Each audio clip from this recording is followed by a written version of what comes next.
you hear me in there? The more forehead you get, the more you need makeup. I am shiny. Shiny. All right, I've pushed the button. We're going live. Oh, I need. We did. Oh, jeez. You know what? It's pretty. Oh no, that's what I didn't want to do. Thought to myself, boy, it would probably be good if we don't do the bubbles on the priceless artifacts this evening. This is it. We're here. All right, I'm sweaty and shiny. Welcome to the Late Night Playset. My name is Jay Ryan. Please like and subscribe this channel. We are finally asking people to do that. I don't know why. We seem to have done just fine without a huge viewership, but for whatever reason, that's what you're supposed to do. So please like, subscribe, hit the bell, do all the stuff. Mrs. Ryan's here with me. She looks like that. We have got a fantastic guest this evening by the name of James Comisar. He is, I've been calling him the custodian of TV history. And it's really not that far off. I mean, he sort of created the job, but you are going to hear all about his collection, what he's all about, what the collection's all about, and potentially how you can get involved and help as well. All that, and we've got the Sim Place. We got to talk about the Sim Place, CXC, and there's some TBT videos as well. Lots going on this evening. More to come with the Late Night Playset. Right. Oh, hang on, before we go, it's Compto's here, Jimmy57 is here. This is my favorite. This is like, what was the show with the kids, Romper Room? I see Jimmy, and I see Frankie, and I see Cologne Lewis. We are happy everyone's here. As well, in Canada, we have producer Mike on the line. What is happening, producer Mike? Peace and love, producer everybody. Mike is a massive Letterman and late night fan. Are you muted there, Mike? I shouldn't be. Or do I have you muted? I think you have my muted. No, maybe I just have you turned down. That's probably all it is. Try it again. Is my volume okay? I tried to fix my sound issues on my end. I think you may have. It's much better. Thank you, buddy. Late Night Playset. Here we go.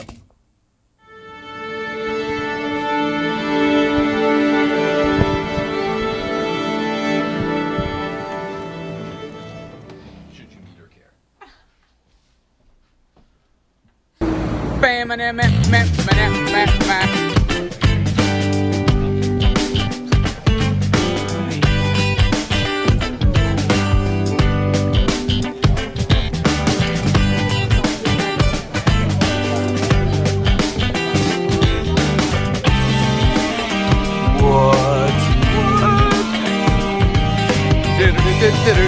You trim your beard.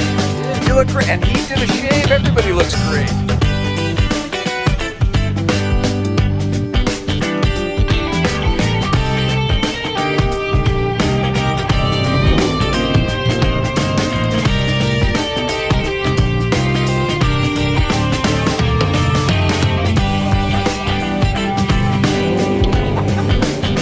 What's up, you guys?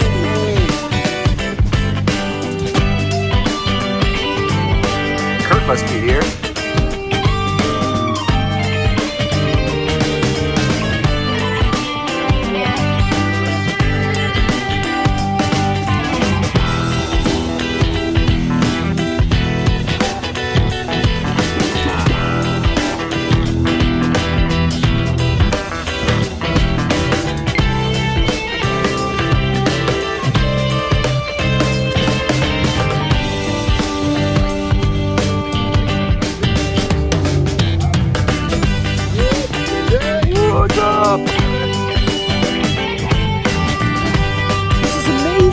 Beautiful. Hi, what's up, dude? What's up, Gus? Tommy? How are you? It's good to see you guys. Good morning.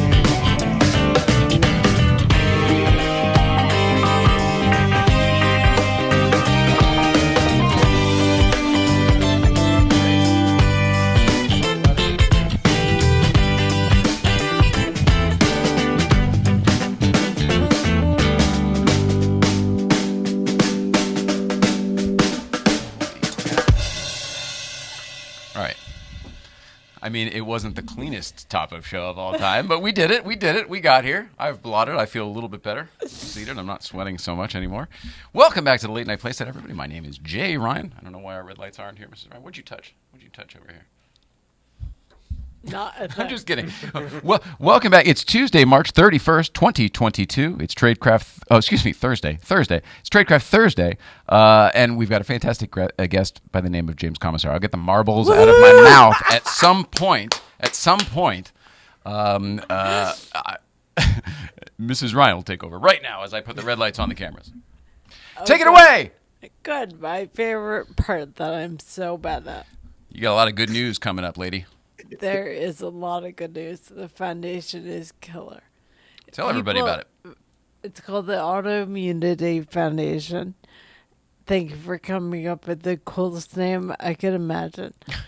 We were lucky it was available. I thought the delay was because it wasn't available, but it seems to just be that there's a delay in this type of paperwork.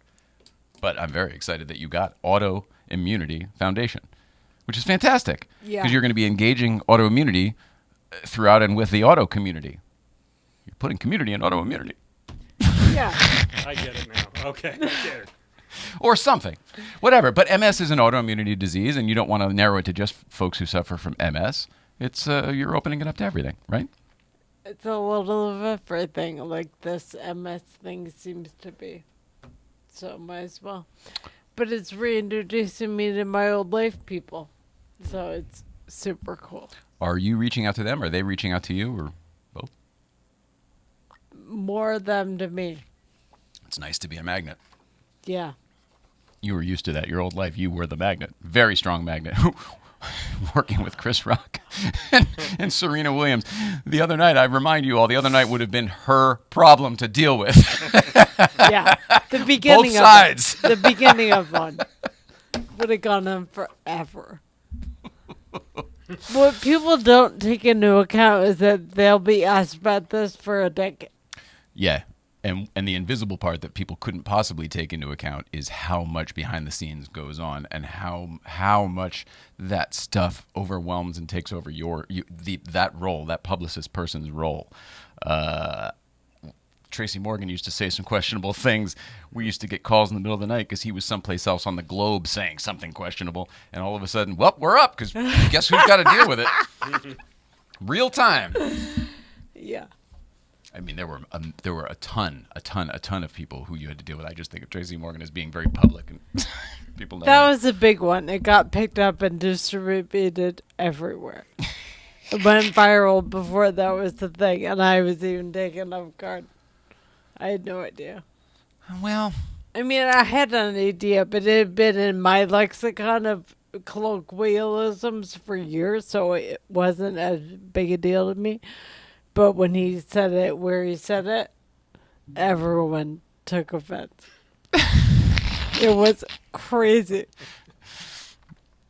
I'm sure. Let's see. That would have been probably in the neighborhood of almost 10 years ago. No, like eight years ago. You could probably look it up. You could probably look it up. Don't though. Didn't you have to go like do a parade float and an apology thing on a parade float or something? Wasn't there something to that? It was at the same time as Hotdom 2. So that's where the parade float came in. But so the apology tour was also on different. the same thing. Oh, same time as the parade Same float. time. Okay. But it was a different thing altogether. I'm confusing them. I'm sorry. All right. So there's a couple things we need to talk about.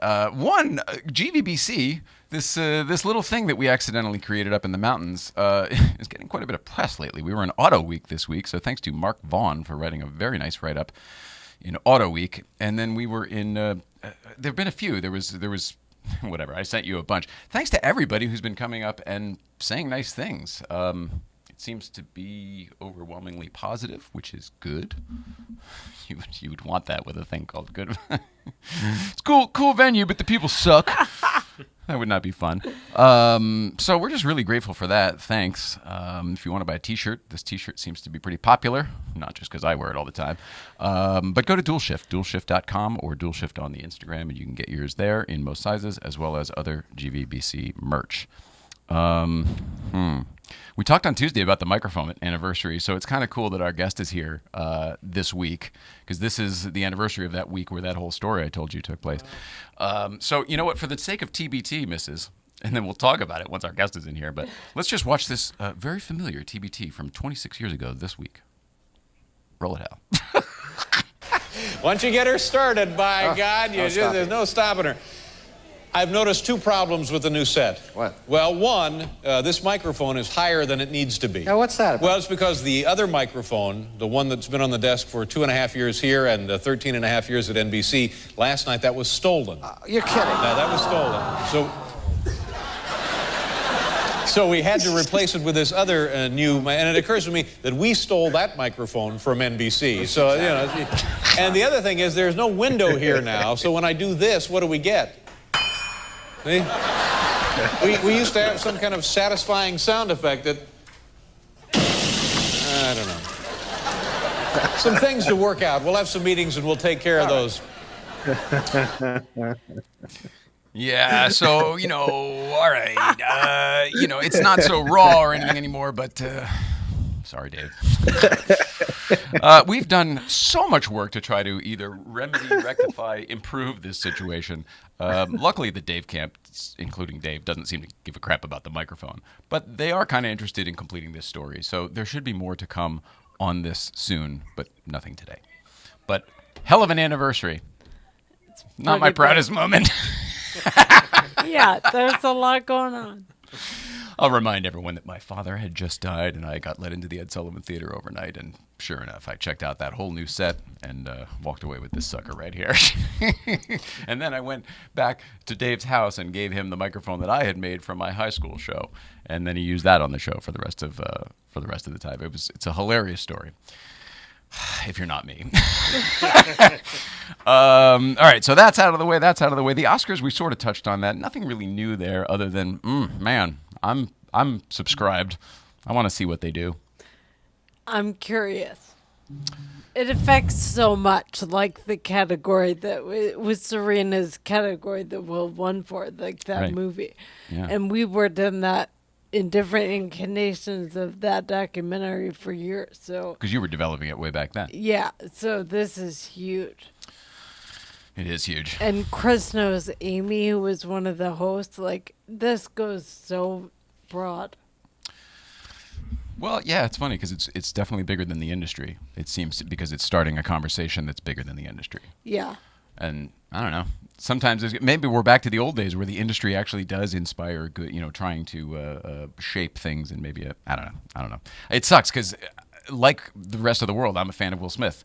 Or I was. I don't know. I don't know how I feel about shit these days, but like that was a very surprising moment for me as a guy who's supposed to be enlightened and have his shit together. Yeah. Shows me, even if you're that guy who for 30 years has had his shit together perfectly, everybody has that moment. We all do. So that means that we're all capable of it, which means we all got to keep ourselves in check. It's tough, but we all got to do it. So that's my 2 cents. Sorry about the Jay's sermon for the night. Done. Okay. I had a really exciting thing happen to me, for me, whatever, yesterday. I got invited to go down to CXC Motion Simulators. They are a company right across the street from SpaceX, actually, down in Hawthorne. But they make racing driving simulators. I don't mean driving sims for your home. I mean they started about $85,000. I raced in one that was about $100,000, and then I raced in one that cost about $1 million. I've got a couple of videos for you. We don't have to watch all of them, but I want to give you an idea of what exactly was going on over there because it's pretty impressive. And Reggie was supposed to come with it. By the way, this thanks to Zach Clapman and Smoking Tire for setting it up. Had a whole group of us over there. Reggie was supposed to go. He ended up not being able to. So I think we're going to go back as a little twofer. And these guys all knew what they were doing. I've never experienced this type of thing, let alone one at this caliber. So they were kind of running circles around me. But here's what it looks like. Roll it out.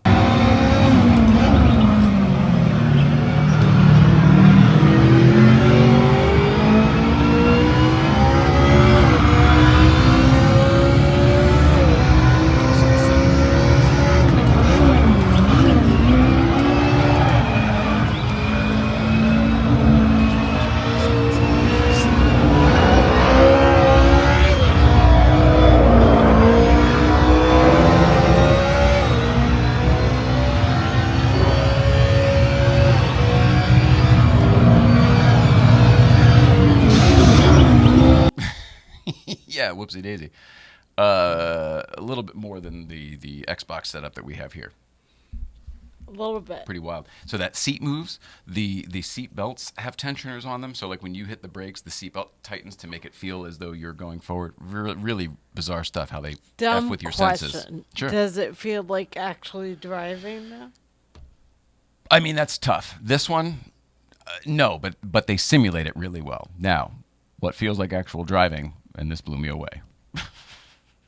The answer to your same question on this one is a wholehearted yes. Yes, this feels like driving. Roll it out. So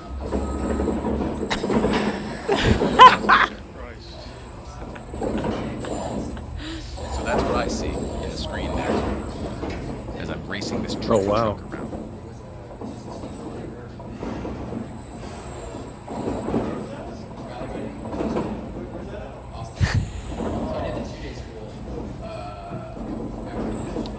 It's bizarre. No sound, no giant screens. It's all in. Isn't that bizarre? Bizarre.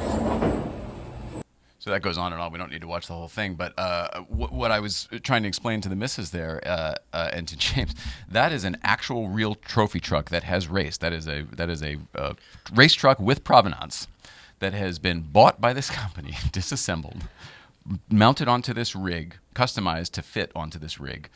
And they will eventually put the panels back on and put the sponsorship back on and everything. And then you have a real trophy truck that can then race in. Now, actual race teams are buying these, of course, for their guys because it's cheaper than both track time and wrecking the car each time you screw up, all that stuff. This particular one that we were just racing in is going on a cruise ship. I'll go $4,000. I'll go for $4,000 on that one. Delivered, Glendale, California. It's $1 million. The cruise ship that it's going on already has a kart track on it, a go-kart track, a real go-kart track. So it's obviously a big cruise ship. But the technology was amazing, and 100% yes, it felt like I was driving. Essentially, because you saw the physics, I was really driving. I get that one. That's like a real vehicle. Unbelievable. I mean, really, really unbelievable. It blew my mind, and I can't wait. I can't wait to do that one again. And also, I should because I was really enjoying it. I did that one a little bit longer, and I was the only one for the day who was. Everyone tried to wreck to kind of see what the things would do. I got that. So I did barrel rolls and eventually ended up on my roof. I was doing this. They were all laughing at me because it was like a real wreck, you know. You go, girl. Oh gosh, we are all just Jay? children inside. Yeah, go ahead, buddy. The one thing I noticed in that footage was I was watching your right foot the whole time, and it looked like you had it pinned the entire time. It didn't look like your right foot moved at all from the throttle. It was. You might be right about that. It was a trophy truck. So you know, you don't do much braking other than to pitch it. So because you're driving in the dirt. So I mean, there's probably some modulation in the corners, but otherwise, yeah, you're kind of just get it going. Respect, buddy. Nice job. Yeah, thanks, buddy. How are you today, by the way? How are things in Canada? Tremendous. Things are going very well up here. The blowback from Will Smith has died down already up here, so we're feeling pretty good. Oh, good. The Canadians are finally resting, getting some peace. Meanwhile, Oh my God! the U.S. it was is just black trying to clouds get for 2 some. days all over social media up here. Well, I guess that's the world. All right, I think that's everything we needed to talk about. We do the commercials. We get the guest in here. Everybody good with that? Put a camera on us instead of whatever that was. Let's see. This episode has been brought to you in part by Series 1 Films. Series 1 Films helps automotive brands create engaging cinematic content for social media and advertising to grow and hold your ideal customer's attention. Check them out at series1films.com. That's Series 1 with a number 1. Right, Mrs.? That's our buddy Taylor Hendricks. Also, if you want to see him in person and chat about some of this stuff, he will likely be up at Breakfast Club tomorrow up at Newcomb's. So come on up. Although if you're already in the automotive industry, you'll probably be there. They say, all which separates men and boys is the coverage for their toys. What types of toys, Mrs. Ryan? Collect. That's right. Damn. Licensed in most states, St. Clair Insurance tops top providers, so you get the best coverage for your toys. We're Haggerty fans, but he has many, many options to choose from. Simply get your computer out. You're going to dial up the internet. You're going to go to the www. Once you've done that, you simply go to coverageforyourtoys.com, coverageforyourtoys.com, coverageforyourtoys.com. and tell Jeff Sinclair that we said hello and that you saw it here. That's it. Better call Paul. Shop smart over at Auto Kennel, and we love our friends at TLG. Come on home. Now, I think it's time to take a quick break, move our cameras around, get our guest in here, and we will explain to everyone else why the set looks why the set's a little different. Somebody's treating it with the respect it deserves, I guess.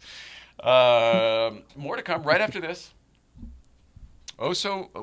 Brief words from Oh So Delicious Hot Sauce. The hot sauce, Mrs. Ryan. Made by bears. Made by bears. Oh, it's so delicious. It's the hot sauce made by bears. Garlic and serrano mixed with love and care. You can put it on your eggs, pour it on your rice. It's great on a leg, it's better on a slice. It's oh so delicious. It's the hot sauce made by bears. Oh, so delicious hot sauce. Great on everything except oatmeal. Get your bottle today at ohsodelicious.org. $1 from every bottle sold goes to the National Military Family Association. I'm going to move the whole thing out of your way. I'm Johnny Lieberman, and you're watching LNP. What does LNP stand for? Late Night Playset. Oh, yeah, that's right. I've been on there. Yeah, good show. You should like and subscribe. Like and subscribe. And where's this main camera? What are you driving today? 63 356B. And look at 5 at the same time. Hey, 111. What are you driving today? Here we go.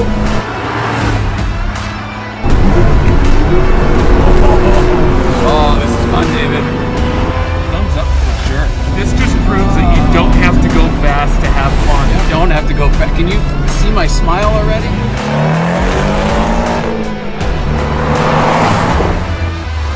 Okay, I'm impressed. You don't need to stick it. He's already got it. My car's going to feel slow as balls after this, I'll tell you that. Pedal down. Yeah, baby.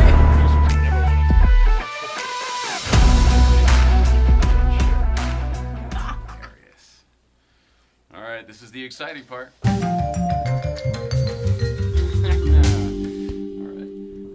More than 6 inches, less than a foot is the key on that one. Yeah, you heard me say More it. than 6 inches. Welcome back. It is my great pleasure to sit here and introduce to you who I'm calling the custodian of television history, Mr. James Comisar. Hey, man. It's a great pleasure to know you these days, but also that you're here again so swiftly. Thanks.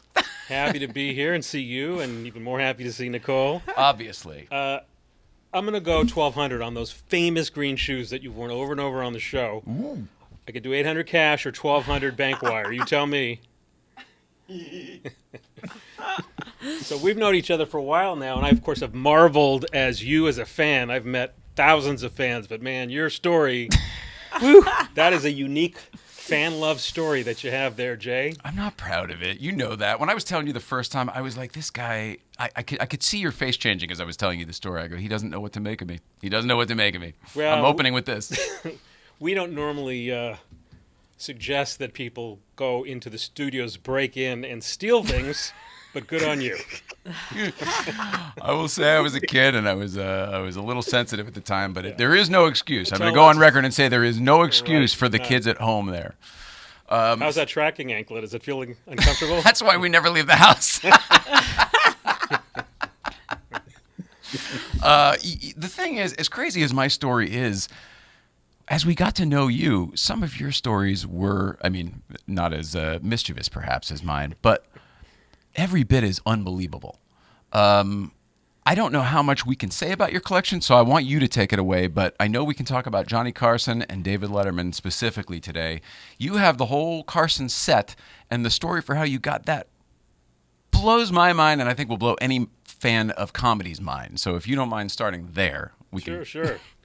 So when, you know, for those of us who were around, when they announced a year before Rap that Johnny Carson was retiring, I mean, I felt like some people felt when they heard Elvis had died. It was like crushing. Mm-hmm. And so I thought, I better get on getting that Karnak turban. And for those of you who don't know, it's like a big Swami turban that he wore, and then he had a little comedy bit, reoccurring bit, where he would hold an envelope up. Yay! Who's that guy? Hey, good-looking guy in a tux. Jesus, he needs a hairpiece. Oh, my goodness. So he would do a bit where he would hold an envelope up to his head, and then he would rip open the envelope, and he would read the question. But first he would give the answer, right? It was backwards. It was like Jeopardy, yeah. Yeah, so... He would divine the answer, and then in the envelope was the question, right? That is correct. So if you were a fan of Johnny Carson, it's like if you were a fan of Indiana Jones, you got to get the hat and you got to get the whip, right? Done. If you're a fan of Mr. Carson, as I was, I grew up wanting to be a comedy writer. for Johnny Carson. That was my goal. I was a fat kid who grew up watching, came home, no Little League, Doritos, Orange Crush, and I sat there, right, and I watched TV. So these Partridge or Captain Crook, these were like almost, I hate to say it, my after-school friends. And so my mom would let me watch Johnny Carson once in a while, and I vowed I'm going to write for Johnny Carson. That is going to be my vocation. That's going to be my mission. And I actually did not end up writing for him, but I wrote for a lot of stand-up comics and other people. But when I heard... You definitely became a comedy writer. I did. And we should mention the Chris Rock thing. I have some opinions on that. Oh, go Boy. dive in whenever you feel if somebody like. would have done that to Joan Rivers. Woo! So when I heard that he was going off the air, I started writing. I started sending faxes. You remember the faxes that The they'd fax come team. out and they'd roll up immediately because they were on Yeah, that. one roll. It was one thing. Yeah. So I sent a letter, a fax, 2 faxes, another letter, 21 letters and faxes, and I finally hear back from this elegant lady, Helen Sanders. Now, Helen ran Mr. Carson's company and she was the gatekeeper. And she said, look, all we're doing for the next year is publicity. You're not going to get noticed. Your request is not going to be heard. Trust me, once this all dies down, I'll mention it to Johnny, and we'll see if we can get it done. Now, like you, a collector never wants to hear, oh, we'll just hang back and we'll see what happens. I mean, we want to... Sit tight. Yeah, sit tight. We'll FedEx to you later. No, we want to go in and get it. So it was uncomfortable to wait, but the show goes off the air, a month goes by, 2 months goes by, Helen Sanders calls me. And she says, do you still want that Karnak turban? Because I mentioned it to Johnny. And I'm like, yes, as a matter of fact, I would like that. So how can it get any better? Well, glad you asked that, Nicole, because I'm going to tell you. How it got better is Helen Sanders said, well, on the last day of taping, the costume designer put it in the back seat of his car, and it's at his house. So you and I will have to go to the house and pick it up. To Malibu. To Malibu, to Johnny Carson's house. The estate, the Johnny Carson estate. So, I mean, as a young collector and a young historian and curator, it was like beyond the beyond. I knew that from that moment forward, everything would change for me because now I would be a curator of Johnny Carson. So I don't know, a couple of weeks goes by. I'm told to drive to this restaurant parking lot up in Malibu. I get in Helen's car and she goes, oh, we'll just drive up, take a few minutes. We drive up this road and there's like, where are the other houses? And we finally get to a gate and it's like the whole side of the street. And there's a security guard with his hand on his holster. And he says to Helen, hey, Helen, who's that? And she goes, oh, it's James Comisar. He's going to meet Johnny Carson. And he says, can you tell Mr. Comisar to put his hands on his knees? So I'm like, okay. So he calls to the house, and I'm just looking around. And then, Jesus Christ, there's a tower, like a glass tower about 12 feet in the trees.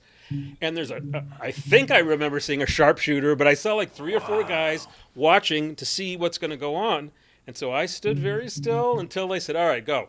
You're going to the main house. And Helen looked at me and said, the main house? Are you sure? The main house? And he goes, yep, main house.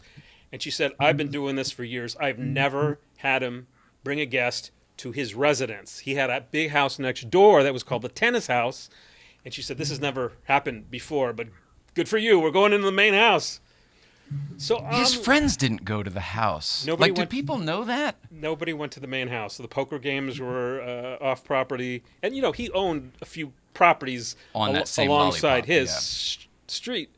So it's more than my brain. At that point, I just kind of stepped outside of my body. It was too much to take in. So somebody opens the door. All I remember, somebody was waxing his car in the driveway. He opens the door. I see like what seemed like 10,000 feet of glass windows looking out into the ocean. And then I look to the left, and Mr. Carson's coming down the stairs. And it's hard for me to articulate how important he was growing up because, as a fat kid, the only thing I had to protect myself was my sense of humor. Mm-hmm.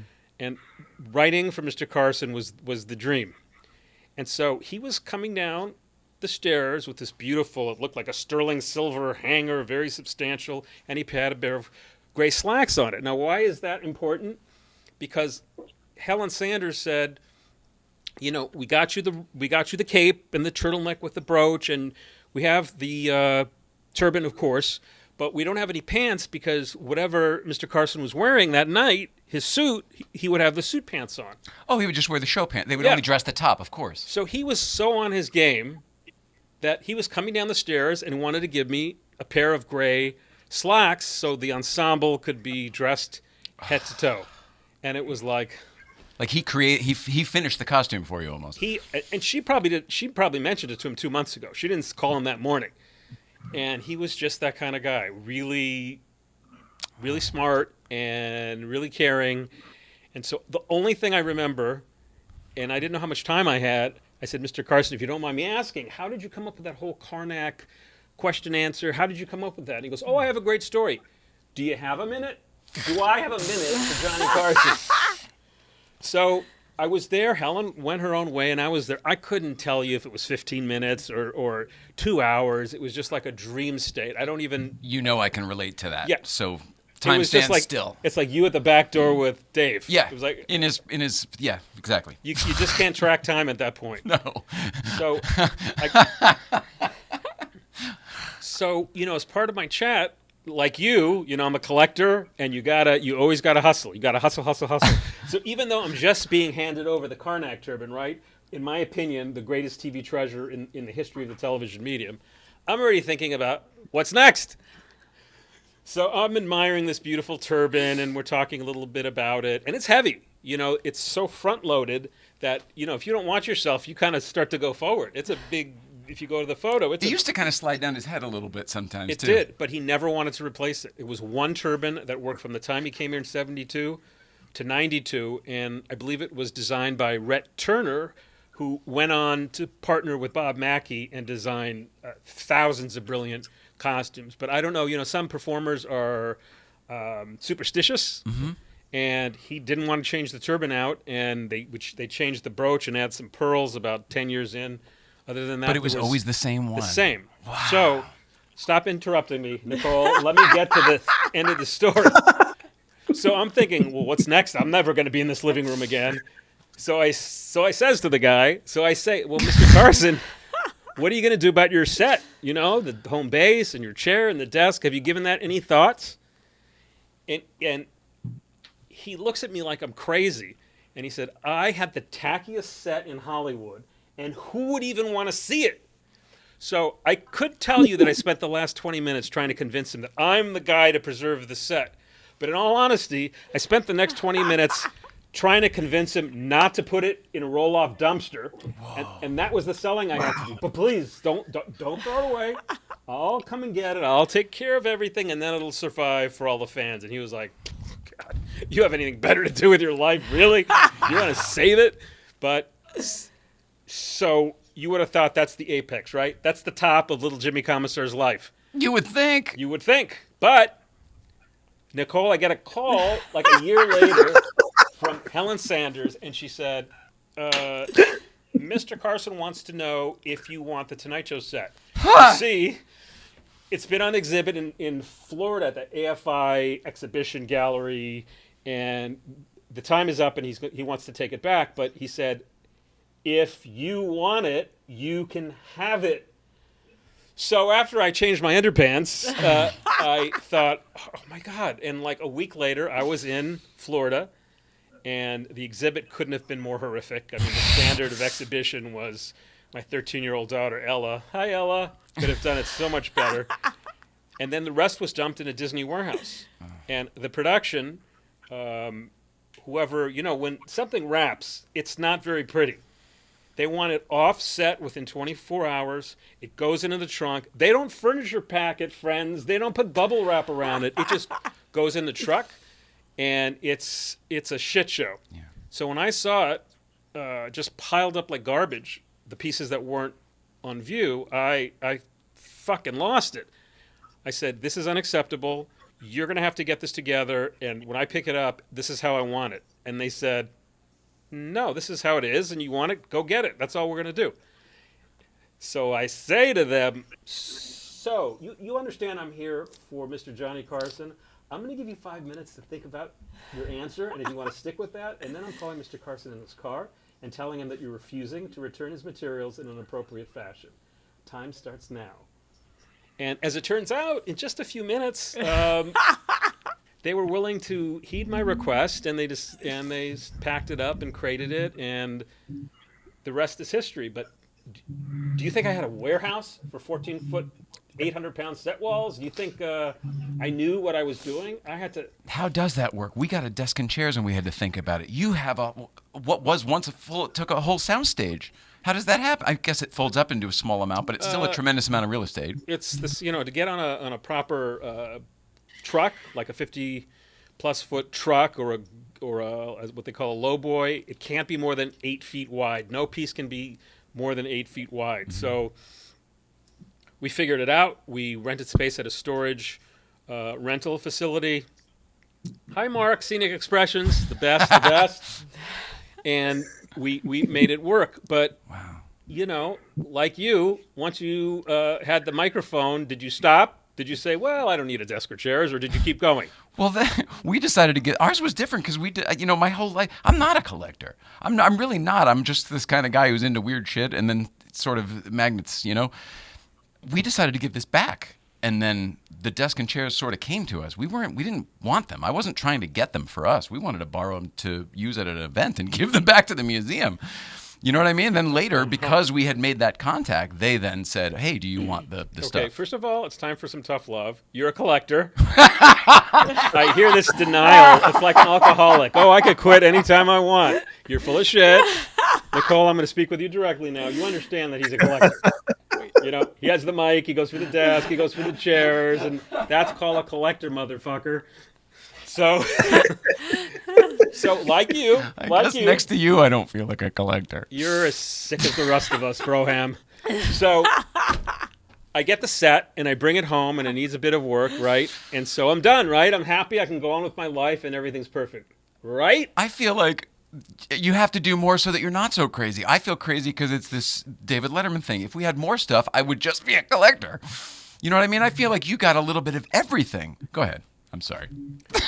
Nicole, he's a collector. Yes. You see how he's like a... I don't only start drinking at 5, and I'm still functional at work. That's right. Only on the days I want to. Yeah, anytime. So I'm done, right? I got the most touchstone pieces from the history of broadcast television. Period. Done, right? Period. No.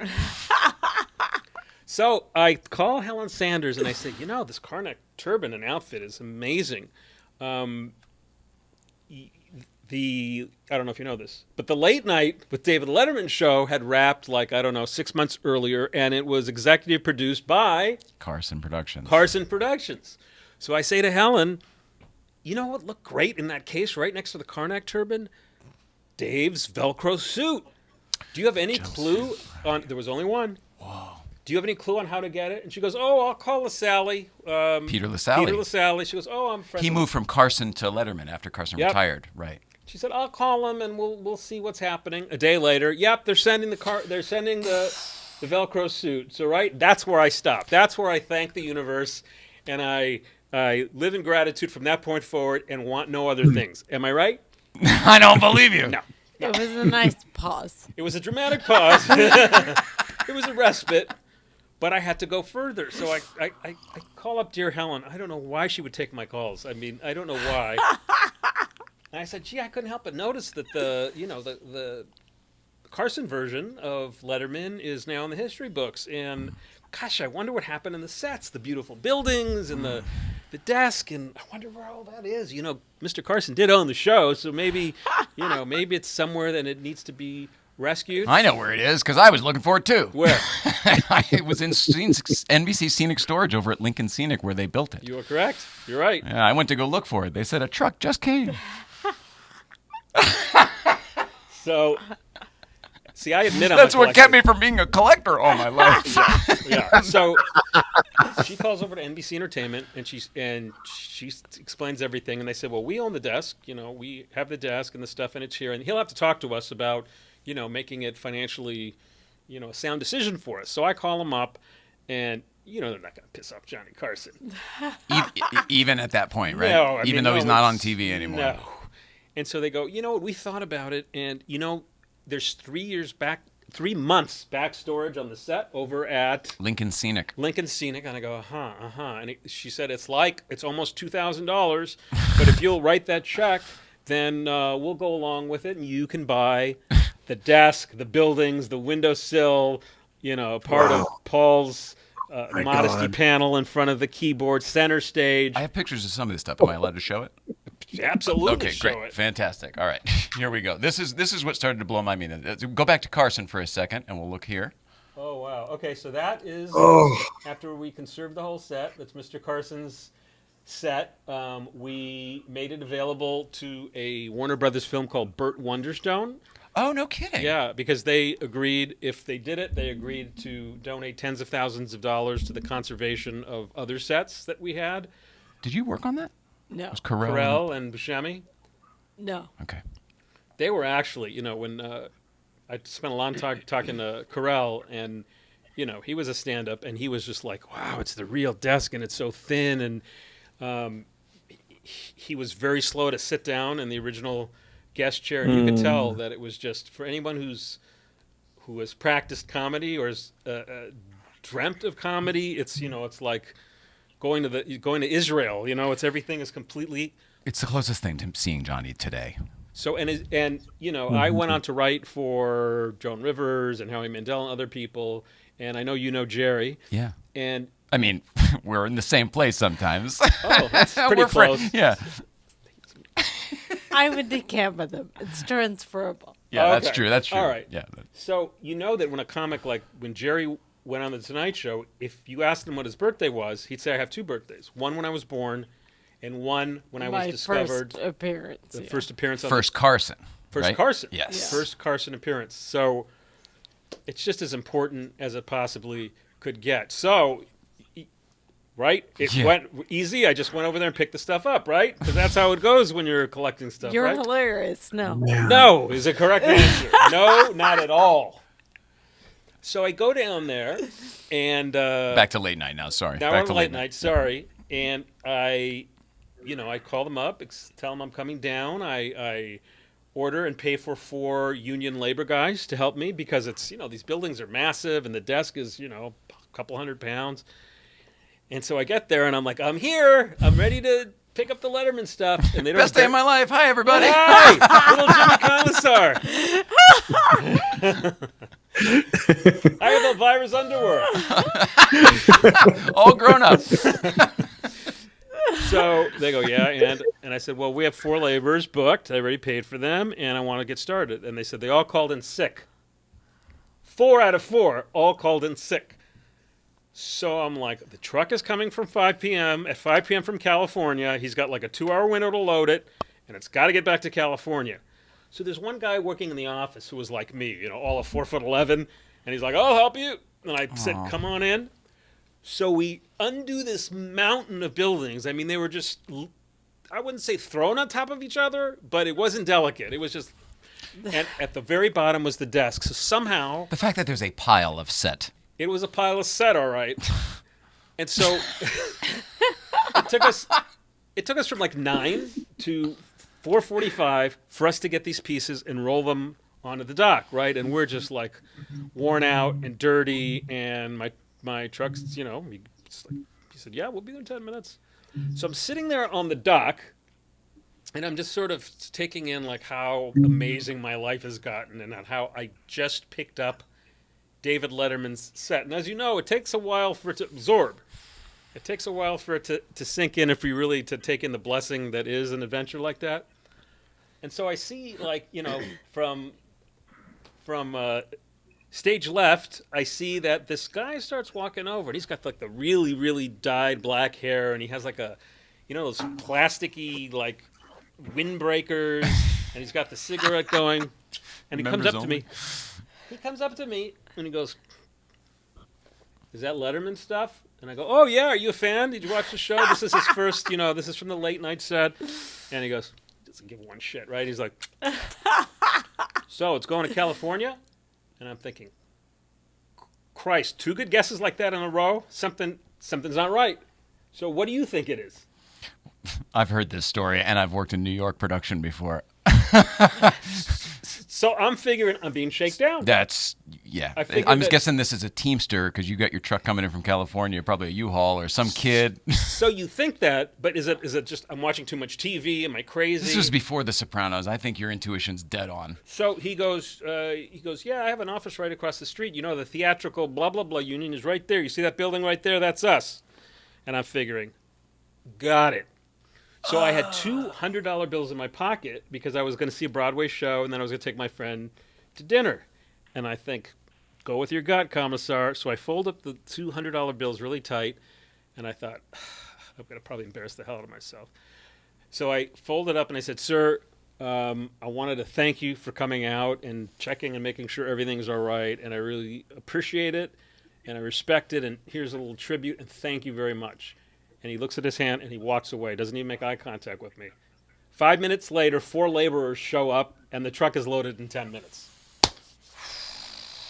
So that guy was actually the union rep. I didn't realize that from across the street, probably. Some supervisor or something. Oh, yeah. This little shithead from Beverly Hills is going to come in and use an outside trucking company? It's like he was saying, this isn't how we do things around Not here. in my house. Commissar. That's what he was saying. Back to California, Commissar. So it was, when people buy high-end memorabilia and artifacts, and I not only have my own collection, but I have many celebrity clients, ultra-high net worth clients like your husband, and and all his friends, all his rich friends. He's not a collector, but if he were, and what the hell was I saying, Nicole? I look at you and I forget everything. The Teamster. No, that wasn't it. We just told that story. Oh, that's it? We're done? The union I think guy? we're done with the union story. I don't even Can know. I show some pictures of the Letterman stuff? No. Oh, I mean, okay. yes. Okay. All right. This is when I started to be blown away because I hadn't seen any of this stuff. Yeah. Since I was a kid at that place. So the Jay Ryan history is I was at that same place, Lincoln Scenic, on the tip from Kathleen Anchor saying, oh, dear, if you still want to see the stuff, you'll have to go over there yourself. I do believe it's being thrown out. And she thought it was already thrown out. And then when I got there and talked to the guy, whoever he was, who handled the Letterman account, he walked me to the stuff that they had from the Late Show existing and then to the area where the stuff used to be. And he goes, yeah, you just missed it. It used to be right over there. And they were like these stalls of, exactly. And it was, it was upstairs in this big building just right off the West Side Highway. And I literally looked at I spent probably the same as you. I probably spent every day there thinking they must have left something somewhere. And I went through every single, I don't know what I was looking at. But I did it the hard way. I actually purchased it. I know you have a different I just wanted to playbook. look at it. No, I mean this was years before I took the microphone or anything. Even I showed you those notebooks when I would call. That was the first time you got caught. I mean, that's the first time that you had to respond to it. Is that true? That was the first time I ever got let in. You know what I mean? I never had that kind of access before. Okay, but now you're like Dexter Morgan, right? You got one kill. Oh, and then you got to go back. Keep going. Yeah, I guess. So what do we do next? Where's your place? Let me just give you my alarm code. Exactly. All right, so let's see. So I showed you that one. Let's keep going here. This is where I started to dive deep because I hadn't seen anything, and this really, really started to blow me away when I saw this. You mentioned Kathleen Anchor, who designed all these buildings, and let me all tell of you, these pieces. Yeah. These pieces were like what from the? It went off in 92? 93. 93. Okay. If you want the exact date, I'll tell you. June 25th, 93. How do you know that? How do I know that, James? Do you know as much about Punky Brewster and Facts of Life, or are you a DL guy? It was the show. It wasn't even Letterman. It wasn't even the guy himself. It was the show. Wow. It was Mr. Rogers when I was a little kid, and it was Letterman later, and I can't explain it. But my attachment, like I was saying to you the other day on the phone, my attachment to this stuff is unexplainable. Okay. I can't explain it. I am completely in vibe with you. I'm going to tell a story to your wife. You just do whatever you do over there, and I'm going to talk to Nicole. Nicole, no, don't judge me. Never. When I was 12 years old, and a show called The Gong Show was on the air, and it came on at 3 p.m., and it was this, silly talent show, and the host was just like a complete amateur, and the acts were ridiculous, and somebody would win a big prize of I think it was $416.32. That's right. And something about it just clicked in me. So I immediately got to work on becoming the president of the Gong Show fan club. So I used to, my dad, who was a physicist, he used to take me to Burbank. When I wore him down, we'd go to Burbank on a Saturday. You know, they would shoot 5 in a row. And I was like in heaven. I was just The same studio where they would do Johnny at NBC No, Burbank? this was in the parking lot near the trash cans. Where they did the Gong Show. All right. They didn't want any of those fans interacting with Mr. Carson's fans. But No, I just mean it was at that same Yep, place, though, right? On NBC, that same lot. Yeah. Okay. Alameda. And something about it just gut punched me like Late Night did for you. So I understand where it's just like, there's something about this that I'm supposed to do. I didn't know what it was. It was just like my intro to Hollywood and the magic of Hollywood, but something about that was key and critical to me. So I do understand when you say, I don't even know what it is. Something about that show took me over. I feel you, brother. I feel you. It's weird. It's weird when the notebooks I pulled out and showed you all those pictures. That shit I've hid from people my whole life. I'm so proud of you. So he's doodling in his high school yearbook or in his math all of that folders. Stuff. He's doodling sets of. Look at this. There's the picture I just sent you. Oh, that's like a beautiful finished one. Show them like the ones that are just like line Oh, drawings. there's tons and tons of line drawings. And they're like different elevations. Here's the mic from the ceiling. Here's That's right. the mic from stage left. 100%. And so I'm thinking, you know what? God damn it. I did the same thing with the Gong Show set. Did you really? I should have thought to bring in the pictures. I used to doodle the gong, and there was, of course, the legendary Jamie Farr and Ruth Buzzy and these names that none of you at home will remember. Jamie Farr was the best. Mars Klinger for MASH people. MASH. And Rex Reed was on. He was awesome. And so I had the same, it seeped into me the same way as Dave seemed to have has seeped into you. And I wasn't a fat kid as a kid, but I had the exact same everything you described of how you no would way go you were home popular. after. No way you were popular. I'm not popular now. I'm still wondering how you closed this deal. I mean, I assume you have some cash. She knew she had MS. How did you get Nicole? She goes, I gotta lock this thing down. Oh, she's saying yes to me. Is it when you found out he was a collector? Is that when you knew you had to move on it? Can I ask you, have you ever read a comic book? Are you a comic book guy? I am so not. The only comic book I would ever read as a kid was Richie Rich. I've never read a single comic book ever in my life, and nobody believes me. Ready for this? I've never watched a Star Trek episode of the original series. Unbelievable. It only if I have to research like a minute here or a minute there for my business. But I was more, first of all, HR Pufnstuf, the Sid and Marty Krofft. Sid and Marty Krofft. You're too young. You don't know. But if you were watching TV in like 69, 70, 71, that was like our Mickey Mouse. That was it. And it still continues to stream today. You know, they only shot 13. What? There's only 13 episodes. That's like the Honeymooners. We've just been watching the same ones forever and ever. Same ones over and over. And Marty, who was a shrewd businessman, Marty Krofft, he's decided, I'm going to put all our money into it. We're going to make nothing. We're going to lose money. But, man, this first order is going to look great. And so after 13, he said, I can't afford to do this anymore. There's no way we can do the show we want to do and match this quality for the fees we're getting. So it went into the history books after 13. But there's something about it that if you were watching TV around that time, if you were 7 or 8, 9, 10 years old at that time, it meant so much to you. And if you're a year older, nothing. HR what? Oh, that's nothing. Funny. So steep drop off. Yeah. Wow. It was. For me, I was a kid of Mr. Mouth. We had that little game, Mr. Mouth, and the thing looked like HR Pufnstuf, like the little guy did. So I never watched the show, but I feel like I grew up with the toy. Those two there was two brothers, Sid and Marty. Sid was the money man, and Marty was the ideas guy. And so after they did Pufnstuf, and they did Lidsville and Sigmund and Croft Super Show, then they did, God help us, the Donnie and Marie Variety Show. I didn't know that. Yes, the Donnie and Marie Variety Show, and then they went on to do the Brady Hour, which was, oh my God, even for me, that was a train wreck. So I heard from the costume designer on the Donnie and Marie show that Sid would come in and go, they had all kinds of dancers and a big kick line and a big production number, and Sid would come in and he goes, I have an idea. We're going to do a tribute to Soup and Crackers. This is a real... And Sid would say, "Are you crazy? More tits and ass, more tits and ass." And that's how these two, I don't know how they crafted these amazing shows, but Well, it's the yin and yang, right? it's the yin and yang, I guess. But those shows were just magical, how they poisoned me. You know, I'm still, you know, if there was ever a fire and I could drag a few pieces out of the warehouse, Pufnstuf and Witchy Poo, number 1 and 2, Karnak number 3. Karnak behind Pufnstuf and Witchy Poo.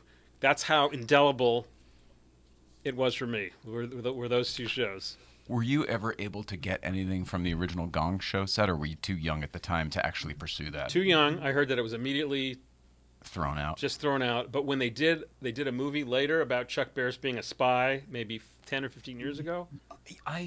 Sam Rockwell. Yep. And so when that came out, one of the scenes was they were on the Gong Show set, and he was hosting the show. They recreated it like they do. And they did a great job. So I called my friends at Sony, and I said, I got to get that gong. And so that gong was behind my desk for like 10 years. You got it. Yeah. Awesome. All right. It's not the same, but it's something. Visually, it kind of reminded me of my roots, and it kind of reminded me what got me into all of this. Yeah. So I know you're both big fans of late night television, but I want to show you one of my very favorite pieces.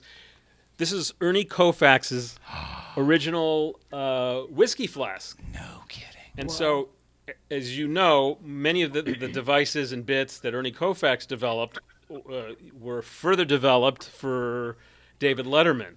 And so this came up, and the thing that's so amazing about this is sterling silver. This is Italian Gucci leather. There's an imprint on the back that says Gucci. And the super magic thing is it's still filled with the brandy.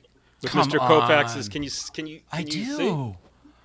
Wow. From how old is that? 50s. Holy Late cow. 50s. So there's at least 70-plus-year-old brandy or whatever in there. I've always thought I'm just going to open it up. I'm just going to do it. It's been a hard week. I'm just going to do it. Do we know it's brandy? I've smelled it, and it's like definitely brandy. Wow. And so we were talking the other day about, I'm worried that Johnny Carson is quickly becoming invisible. But have you ever heard of Ernie Koufax? Nobody. Only from him. You're a Goldblum fan. When I was a kid, he did the movie. He played Ernie Koufax in the movie. Do you remember that? It was like maybe a made-for-TV. All right, I'm going to have to look it up because I remember enjoying it as a kid. Wow. So that's... he was married to, she's in my favorite, It's a Mad, Mad, Mad, Mad World, Yes. Edie Adams. Edie Adams. So Edie Adams saved everything. I remember going over to her house and it was like a makeshift museum. So that's where you got that? No, I got that from... She wouldn't sell me anything. Good. Okay. You want my dress? No. So... that's a magic piece. I always thought that, I've met Mr. Letterman sometimes at functions, but it wouldn't have been appropriate for me to go and foam all over him. A foaming fan. So I thought if I ever meet him where we're peers and we're at something, I would give that to him because he himself was such a fan of Koufax. So this is something so personal, right? This was in his pocket. He'd carry it around with him, and he needed a little courage once in a while, too. And it's kind of like you with the heroin, but it's different because this is liquor. Switch to pills. It's much easier. So much easier. Wow. I'm just fascinated by the whole thing. I know we're keeping it to late night today, but I think you're going to come back with Greg Grumberg at some point, and then we're going to do a whole thing, and we'll open it up to everybody. You better put a plastic drop cloth down because we're going to make a mess. I love him. I love him. He's amazing. But you gave me a couple things that I wanted to touch on too, because I just followed your Instagram account, and it's, I guess, is it your wife Amber who runs the Instagram account? What does your wife Amber think about you bringing pieces home for display? Because so the first time I come here, you were busy doing something else in another room, and I walk in and I go, did I not say I have to meet your wife right now? And I have to. Hi, Amber. You said, how did you convince your wife? How did she let this happen? Because I have to negotiate for every mug, and for every here's Carson's pencil, and it has to be reviewed by my wife just so I don't take over the whole damn house. And I walk into your space here, and it's like 90% David Letterman. I thought she's either mentally ill or what is going on here? But she's lovely, and she indulges your physically ill, but she tolerates all of this. Don't you like it? there was a period where I thought like, oh, I'm going to have to convince you to sell this idea, and you were like, no, that just makes sense. Go I ahead. love it. It's like my old life, but better. So, some people might know, but I know Nicole was, I don't know if you talked about it on the show, she was like the most ass-kicking production executive, publicist. She was, if you needed something done, and when I say done, no matter how it had to be done, Nicole would find a way to get her done, didn't you? She was on the other side of production, and she was a pit bull, if I may say, Publicist in the pit bull. nicest way. Yeah, So that's fair. I'm sure you have opinions on the Slapgate with Nice segue. it was like, so I wrote for some stand-ups. I wrote for Eddie Murphy's company, and this was just like out of high school, and I wrote for comics. And the idea that somebody goes onto a stage, not even a performance club, but on a national stage, and accosts a comic, to me is mind-blowing. I mean, I don't know why he wasn't arrested. I don't know why he wasn't carried away. I'm not saying cancel out all of his great work. Will Smith and his performance was Oscar-winning, no doubt about it. But, I mean, that's mental illness, plain and simple. I mean, whether it's narcissism or something where you can, forgive my colloquialism, shit on the hundreds of people who were there and the thousands of people who worked on those films being honored, and the fact that he thought it was his place to act like a rabid fool and reduce that experience to a bar fight was, to me, something I've never seen before. And I thought of you because you represented those top-tier boys, and I could have just imagined your phone ringing. And how would you have handled that? What would you do? I would have known about it weeks ago, but the whole thing, everyone needs to stop talking until there's any consensus, because now there's all this investigation and shit, and the photos of people coming out, like the whole night got usurped by that whole thing. So you have to stop that story immediately and put the focus back on what it should have been on, which is the films that people were there to celebrate. Like, Rock didn't even host that one. Like, it shouldn't have. So if you professionally, you would just kind of look the other way and make it go away? Get it out of the attention sort of thing? Is that your point? You try to roll past it. You have to, I think you have to get to the real story later. Like, but the great American people, I mean, they're just praying for a nip slip or something happens or somebody curses. And did you see that at the same time? No. Yeah. I can't show this on the Chris show. Rock, there was a nip slip with Chris Rock. Absolutely nobody was talking about it. I couldn't believe it. So, let me see if I can find it. I won't show it on the show, but I will for sure show you. This was at the same time. Well. Now, keep in mind, she represented her. So this, again, would have been her problem. Don't show her face, but she's an easy lady to deal with, right? Yeah. No, but that's the thing. Like, none of them are. So everyone knows that going into it. He shouldn't have even gotten up there. I don't know how that happened. It's because he thought that his immediate knee-jerk impulse had to be satiated at that very second. They go to commercial on those things like every 4 minutes. Yeah. He could have literally 2 minutes later, he could have walked backstage, and he's in the front row. I mean, we're talking about 6 big strides to get to the the side of the curtain, and he could have expressed his discontent or done whatever. He could have laid him out. He could have done what he wanted, but no, he felt that his point of view was so important that he was going to basically force the American public to see his crazy roll out in real time. And, at the detriment of those people who worked so hard to get to that ceremony. I mean, it's literally, as you know, the chances of getting a job in Hollywood and getting to the point where your story and truth and piece of content is nominated for Academy Award, let alone wins. I mean, it's like, it's impossible. It's not like even 0.000. It's like it's a impossible. huge deal, and that argument Slap wasn't what that night's about. So the whole thing made me cringe. I think he should be arrested. I mean, that was an assault witnessed by I said the millions same of thing. people. And I'm all for the creative process. You know, I dealt as a writer with a lot of entertainers and talent, and in my business now, I have a lot of clients who are very recognizable people, and they're not all that way. You know, they understand. You know, they're lucid people. They understand yes, no, black, white. What they don't understand is, you know, when I'm dealing with these kind of people, these are people who don't hear the word no for like 20 years at a time. So they don't necessarily live easily in the real world, but they're not rabid. They're not going to just cold cock somebody on a stage. So I think what he did, even among the talent community, was just insane. It's weird. I don't know how somebody could work their whole life for that moment and then I guess that was Denzel's point. I guess that the devil comes for you in your proudest moment. But for those of us who study spirituality or whatever, you know, the devil is within, and I think he was probably, you know, one of the biggest evils that live within us is ego. There it is.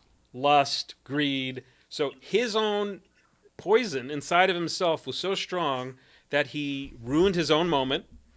You know, that whatever you want to call it, evil devil, bad energy, whatever you want to call it, it bubbled up in him in such a way that he self-sabotaged the biggest moment, one would say, in his professional life. So I feel for the guy, but you shouldn't have done it, and now you got to pay. Yeah. I think, what do you think the Academy will... Nothing. Really? What does the Academy always do? Nothing. He was, you know... This one seems different. They're not going to do anything. They'll This do has something. to be addressed somehow. Like, I don't know what they're going to do necessarily, all those talks are behind closed doors, but they have to address it somehow.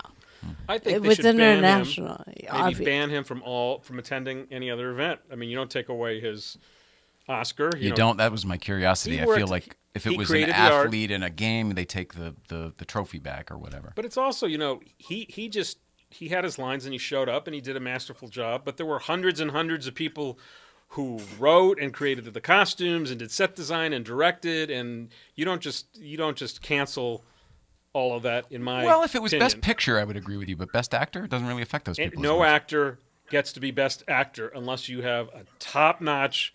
Oh, I fully agree with you. Crew, absolutely. And I think to say that didn't happen and to just a genie blanket away, I don't buy that. But I do buy that you're a danger to the public, maybe yourself. You are not allowed back in our building. That's what I would do. But what do I do? Can we get back to talking about celebrity underwear? I feel like we've gone on to something. We started with Elvira. Was it Elvira's underwear? I didn't say that. You said it. I did bring you a little gift. I thought that this beautiful desk, and I know you're very fond of the sort of the Rat Pack era. Take it out. All right. I thought you should have this on your... Oh, amazing. I wanted to... Okay, all right. Should we do this first? Yeah. Where's the little red bundle? The little red bundle? Yeah. Should I give it to her to open? Sure. Here you go. So, Nicole, in the great tradition of talk shows and stuff, I thought that he should have a mid-century desk lighter. So I knew that's what it was. So this is from Mad Men. No way. Wow. Oh, cool. wow. And it was probably... Is it really from Mad Men? It's from Mad Men. So is this phone. Wow. That's amazing. Is it? Yeah. I have one. I think I have one hilarious. too. It's amazing. So I thought you needed a desk lighter like Mr. Carson had. Amazing. Wow. Do you remember that? There was always one right here Yeah. next to the pencil box. I'm sure. Yeah. Do you have that? Do you have the accoutrement that went on the desk? It was said that he took home the pencil box and the lighter, but I don't think that ever panned out. I think somebody's, in those days when a show went off, actors, crew members, everybody just stole everything. So now it actually started with the Seinfeld, that when a show was just an unqualified hit, in the lexicon of the American social history from there forward.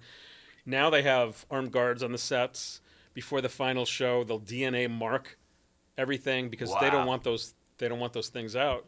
But otherwise, everything walks. I think from that show, whatever wasn't packed up as Mr. Carson's disappeared. Yeah. We had Spike on the show, Spike Ferriston, who wrote for Seinfeld, and he was talking about the last year somebody came in and stole the buzzer or the intercom. Oh, do you know the story? And then Jerry apparently had because of sort of maybe foresight or hearing other stories, had installed cameras, so they ended up seeing who had taken it, and they were able to make a phone call and say, "So we know it was you," and somebody else on the lot from another show. He's and, got a nerve. and they ended up getting it back, supposedly. Rumor has it that Jerry took the front door and the bike and the Superman phone that was in the background. Rumor has it those went to Jerry, and some of them have to go back to the studio. Oh, that's hilarious. I heard he had it in his New York apartment. Something like that. Oh, that's Something amazing. like that. He wasn't, which was surprising because I've done some work with him, and doesn't seem like a very nostalgic guy. He's kind of like, let's go forward kind of a guy, but he understood that what's more symbolic and emblematic of the show than that door, and especially Kramer's entrance, and he well understood that was worthy of preservation. Speaking of preservation, what you do to me is amazing. The fact that you have saved these things. I am proof. I for 29 years I've been looking for something that I thought was gone and destroyed, and I was going to try to preserve it and save it.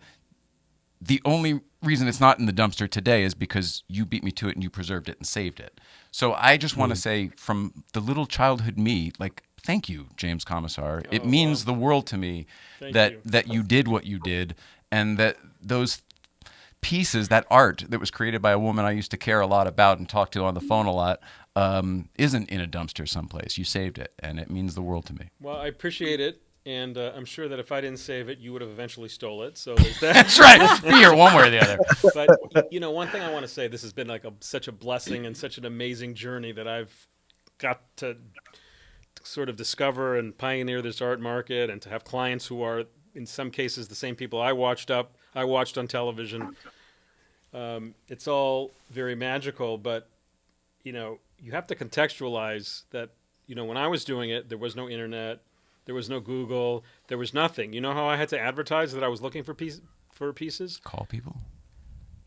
Classified ads in the LA Times. Oh, you really put out ads? Yeah, it would say like wanted ruby slippers, and people would call me with, do they want to sell me life insurance or. But it was, it was really hard. I will tell you that I think the craziest thing I was ever offered was somebody calls me from Las Vegas. I see it's a Las Vegas number, and he says, "You got to call me back right away. I can't leave it on the message, but you got to call me back right away." So I call him back, and he said, "Look, I'm a dentist in the Las Vegas area, and Elvis Presley was going to go on stage, and he had a problem with one of his back teeth. I guess he blew a cap or needed a root canal or something. It was an immense pain, and I was close by, and they called me in, so I did some work." And I go, "Okay, so what do you have?" And he said, "I have some of the plaque scraped off the teeth of Elvis Presley." Gross. I thought it was going to be the tooth at least. No, you kidding? I have the schmutz from between his teeth. Gross. Between his first show and his second show, whatever he was eating. He goes, I got it. Oh, my Lord. And it was like, So you get everything. You get everything. There's, as you can imagine, it goes from that to the most, magical objects you can imagine. But it was a journey. It was not always easy. My family, Amber, Ella, we made a lot of sacrifices. There was many mac and cheese nights. There were many canceled family vacations because we all believed that this kind of history needed to be saved. No one was doing it. The studios couldn't care less. They still don't. The only reason they save stuff now is for like a DVD rollout, and they want to give stuff away. They don't care at all about the stuff. And we thought, it's slipping through the cracks. We have to do it. These are my old pals, and I have to do it. And it's really been a great journey to do it. I don't know how much longer I can do it. I'm a little old to be unloading trucks, but you do this work yourself, right? I mean, you have a team of people that you hire as well, but I mean, you're the guy spearheading all of these ventures. I'm at every intake, at every truck that comes in or goes out. I'm there. This is my baby. There can't be any mistakes. Sorry, am I boring you, Nicole? No. You seem to have yawned, vividly and largely. Who knows? Do you want to go 9-eye and I can talk to? Okay. Assuming that I haven't bored you. I'm on the edge of my seat. I mean, I can't get enough. I've had to go to the bathroom for the last 15 minutes, but I'm just sitting here taking it. Don't you have a catheter? For Christ's sake. What is the plan? I know at one point there was maybe a museum going to be in effect. What's the long-term plan? How can we help? That's the question. What's the long-term plan and how can we help? Well, I can give you a list of pieces that I'm still after, and you can go break in at night and steal it. Consider I will earn that late night set one way or the other. Absolutely. Tell me what you want. I'll go get You it. understand you'll never visit my warehouse. You understand For sure. that? Yeah, you can't let My me in there. insurance company's going to watch this segment and go, you can't have anything to do with this guy. That's right. We're going to cancel you. But, you and I had a very deep conversation the other day about, I only collected these pieces because, let's talk about the great Johnny Carson, because super important, pioneered the medium, on television for 30 years. There'll never be another talent like him. I mean, on air between 3 and 5 nights a week for 30 years in a row. And for the biggest stretch of that, 90 minutes a night, 5 days a week. I mean, there might be other great broadcasters. There will be no other Johnny Carson.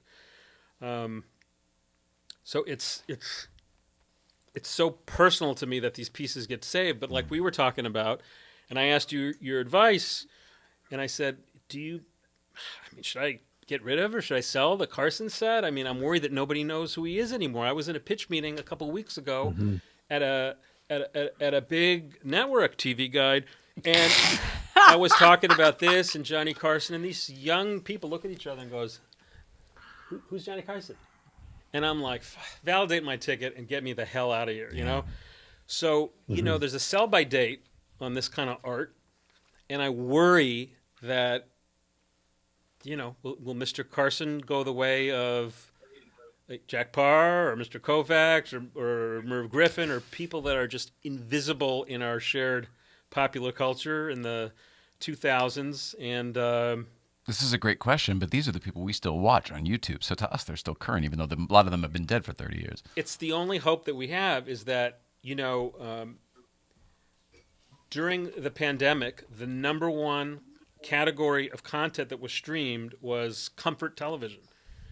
And it's not like with everything that's going on in the internet and streaming and Netflix and Hulu, people are still, more than ever, going back to those old comfortable brands. Some of the biggest shows in the history of television and continue on to this day are Friends, Seinfeld, Sopranos, The Office. I see a little love for Rainn Wilson in the other room. It's not love. She worked with Rainn and Craig. She worked with a handful of people. Why is it? What I don't understand is why is it on your table near your bed? That was a little weird. All the pictures of Rainn Wilson. I thought I would put it back on the wall. No. The one in the living room is from Saturday Night Live. That was from when all the bumpers from Okay. Saturday Night Live when she had him host that.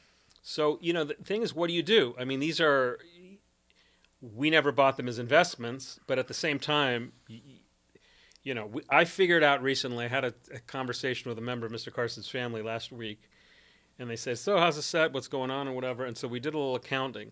We picked it up in '93. Between '93 and 2022, we had spent $600,000 on bringing in the set, doing conservation twice, climate, humidity, light controlled storage, the best art insurance that you can buy on earth, AXA art insurance. We just did everything perfect. We open up every package every 3 months to make sure, is there any infestation? Is there, did a feral cat go through the warehouse? Stuff happens. Anything. Rodents. We're always looking for frass, which is a fancy museum term for shit. So we're always looking for tracks. So you can now say to him, "You're a piece of frass," and it'll be so much more elegant. Sure. Yeah.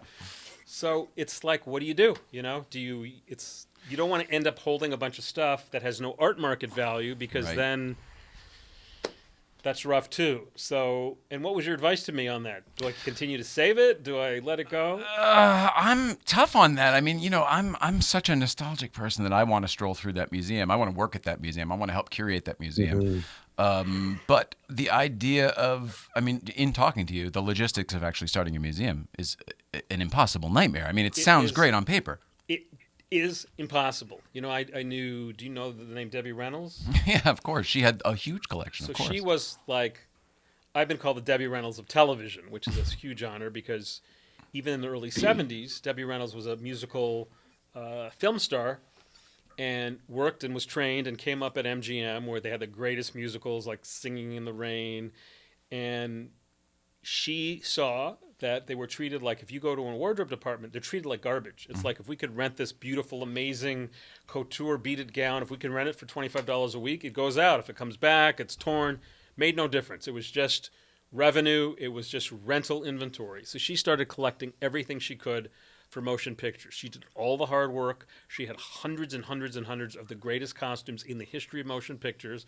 And she went to the Motion Picture Museum and said, I've done all the work.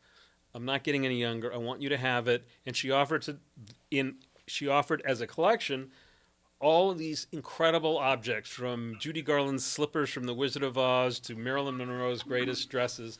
And she offered these pieces to her at a price that was very reasonable. I mean, I would say like 75% off retail. And they said, nah.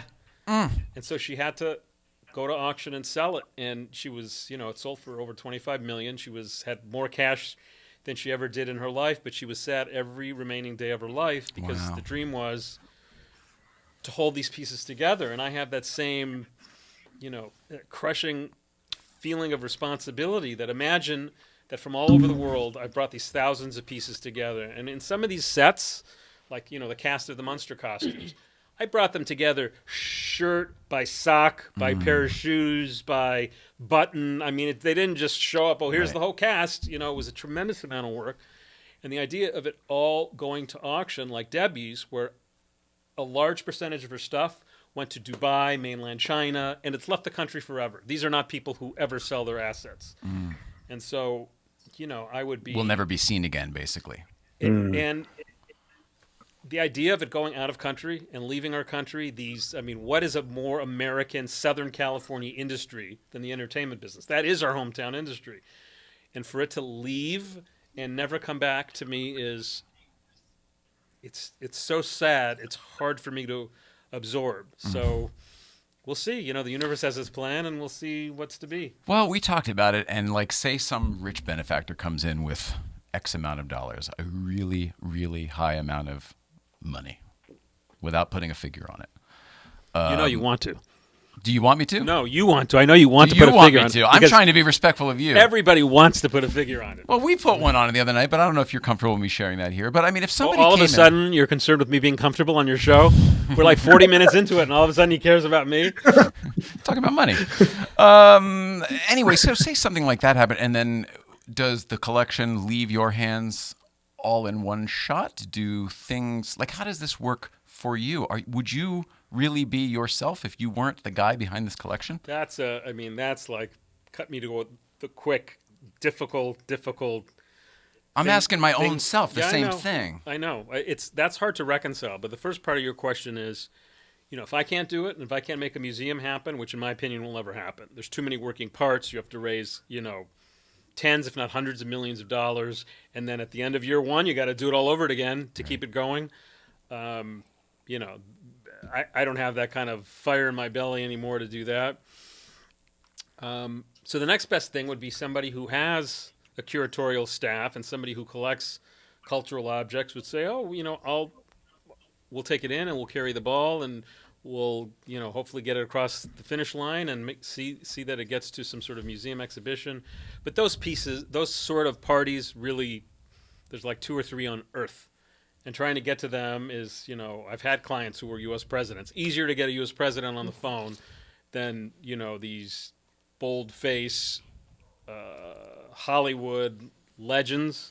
Yeah. And so after that, the only other way to go is you put it in auction. The auction houses are horrible. They want you to put it in with very, very low, reserve or no reserve. Superman's costume is worth $100,000. They'll say, we'll put it in at $2,000 to $4,000. We'll just see what happens. And it'll go crazy. And yeah, it's a tough business model, but it's not the money. It's never been about the money. It's about the grouping,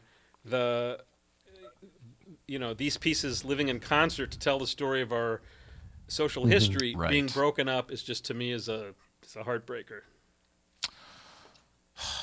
I don't know what we do. Jimmy Kimmel.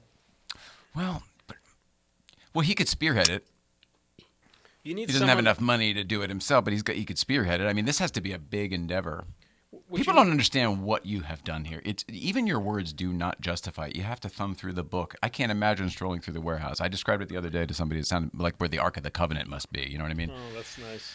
Do you have the Ark of the Covenant? No, that's movies. If there's a great video online of, you mentioned Greg Grunberg, my great friend. Love He's been Greg. in a million TV shows. I worked with him on Felicity. Oh my God. Oh my goodness. He was learning his chops then. Yeah. He's such a good guy and such a charitable man. And then he invited Kevin over, Kevin Smith. If you go online, I think it's called Geeking Out. And there's hey! Here we go. They're my boys. One of those people reeked from weed. You could smell it from across the street. But It wasn't you? no. Okay. No, I'm more of a multivitamin guy myself. But it was a great visit, and you could see somebody like Kevin Smith, who's himself a very cultural figure. And I don't think I'm telling any secrets that when he saw Adam West's Batman costume, and we were going to a insert close-up shot. I mean, he had some wet cheeks, and no, I should clarify for you because you're such a pig on his face. And Not me. he. Here, you talk to the missus for a minute. I'm going to go take a leak. Oh my God! Thank God he's gone. Jesus Christ! Ow! He just pinched my ass. Stop it. God. So finally, we can just chat. Well, there you are. So seriously, you must hate all this shit, right? No. Half of your home is tied up in. Nope. My old life was PR for comedians. Like Yeah. this was my daily. This would have been the best of a daily grind. But your life was. I know my wife is a line producer for live television, so I know the life. I know the getting up at 5 a.m. and then coming home at midnight and having less than an 8-hour turnaround. You got to do it all over again 7 days a week. Your area especially, you did booking and you worked with talent and you did with publicity. That's got to be probably the most difficult area of it all because you're dealing directly with the talent and they can be a little rough. It's just constant because the talent's one thing, but it's all their endorsement people and their agents and their managers. It's all those people. Like in my business, I have clients who are well-known people that are looking for certain amazing pieces. And my policy in my business is I'm making up a name. Let's say you're... Jesus Christ, he just touched my hairpiece. I didn't touch Yes, anybody. you did. I didn't touch anything. I got to just make sure my watch is here, my wallet is here. So let's say you're Jerry Seinfeld. You can't go out in the marketplace and look for your own stuff because they'll, Gouge you. brokers, even auction houses are not terribly honest. The Seinfeld's prices- looking for it all of a sudden. Well, the prices will magically go up 500%. So they'll hire me to clandestinely go in and do the research and be very careful about it. But in my work with celebrities, they have their own worldview, which I respect. But I have a lot of respect for you because getting into that zone of how they see the world and how they expect it to run, and for you to have weathered that for decades, that takes a strong mama to get through that. So good for you. Thanks. Good for you. There's Was all of that harder than dealing with this one person? No. No. Okay. Good. I irritate you more than I irritate most people. You irritate me so much. I No, know. you don't. No, you don't. I can handle it. You're a we thief, annoy but each you're a other. nice- We- you're a we- nice thief. I think we remind each other of each other. I You're think a there's nice weird criminal. thing. I mean, you're one of the nicest criminals I've ever met. You came over. We thought we were going to have to rush through that meeting when you came over the other day because we thought his time is really valuable. We'll just have to get through this. You stayed for like 6.5 hours. We have not spent that much time with anyone in 5-6 years. We have a lot to. I mean, we're kindred spirits in that we grew up on this. On the box. We grew up on the this box. Product that was television. We got into. It's complicated. Like when I did my deep dive into the Gong Show, my parents were getting divorced, and I know that you had some great losses. And it's interesting how when you're, I don't know, that stuff seeps in when you're maybe feeling low or something, and it just takes over you. I don't know. Wouldn't you say that? Yes, that's exactly it. I was probably filling in some other hole. You too. I'm uncomfortable with you saying filling in a hole. Oh, so geez, yeah. I just don't like it at all. It's in my rider. You may not use the word hole while Commissar's in the guest chair. Can't say moist with her, can't say hole with him. Okay, got it. But don't you think? I mean, it's such an emotional thing. I mean, you know, if I'm being critical and I'm watching an episode of Pufnstuf now, it's it can be rough at times. You know, you watch some of these, you tune into some of these old shows, an F Troop or Hogan's Heroes or something, or even they're all rough. And you watch it and you go, how did that have such a grasp on me? And I think the secret sauce is all those emotions. It's the, you know, I love the Partridge Family, but I remember my mom cooking in the kitchen, and I remember my dad coming home from work and sitting on the linoleum floor, and I remember, you know, certain shows, and when the parents were fighting, I'd go in the other room and, you know, zone out to the Brady Bunch. And I think so much of our emotions are tied into these shows. We bring, you know, so much to the shows that they become, you know, masterpieces of art. And then when we revisit them a little later, some of them don't, shall we say, resonate in the same way. Am I talking your language about the emotionality of this all? 100%. 100%. I think I just, you know, it's not until later in life that you can even identify all the pieces and move them around.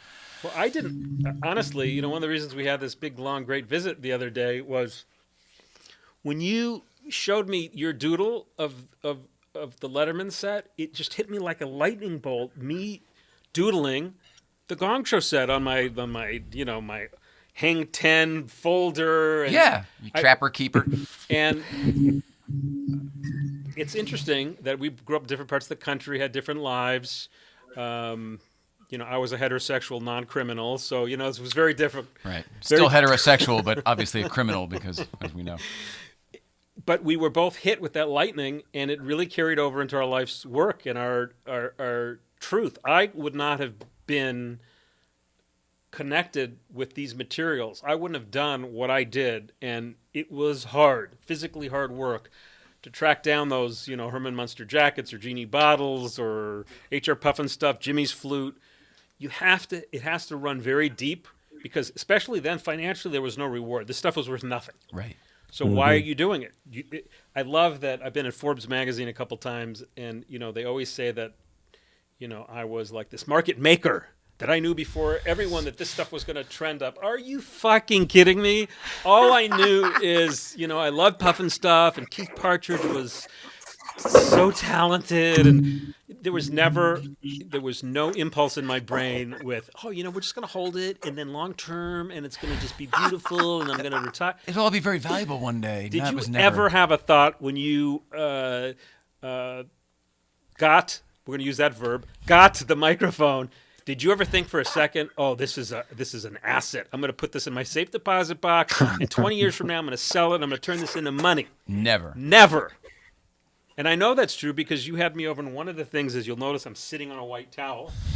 It's not a bladder control issue, but, you know, in my world, you don't sit on an artifact. But can we talk about? Well, I want to finish this. You go ahead. Because this says a lot about you. The reason I came over is you're good friends with Greg, and I'm good friends with Greg, and Greg said, go over and help this dude out, and I knew about you and the telecast here, and your concern was that the chair could be suffering from use on the show, and should you retire them or bring in duplicate chairs? And I looked under magnification and looking for threadbare areas or something, and it's actually in very good condition.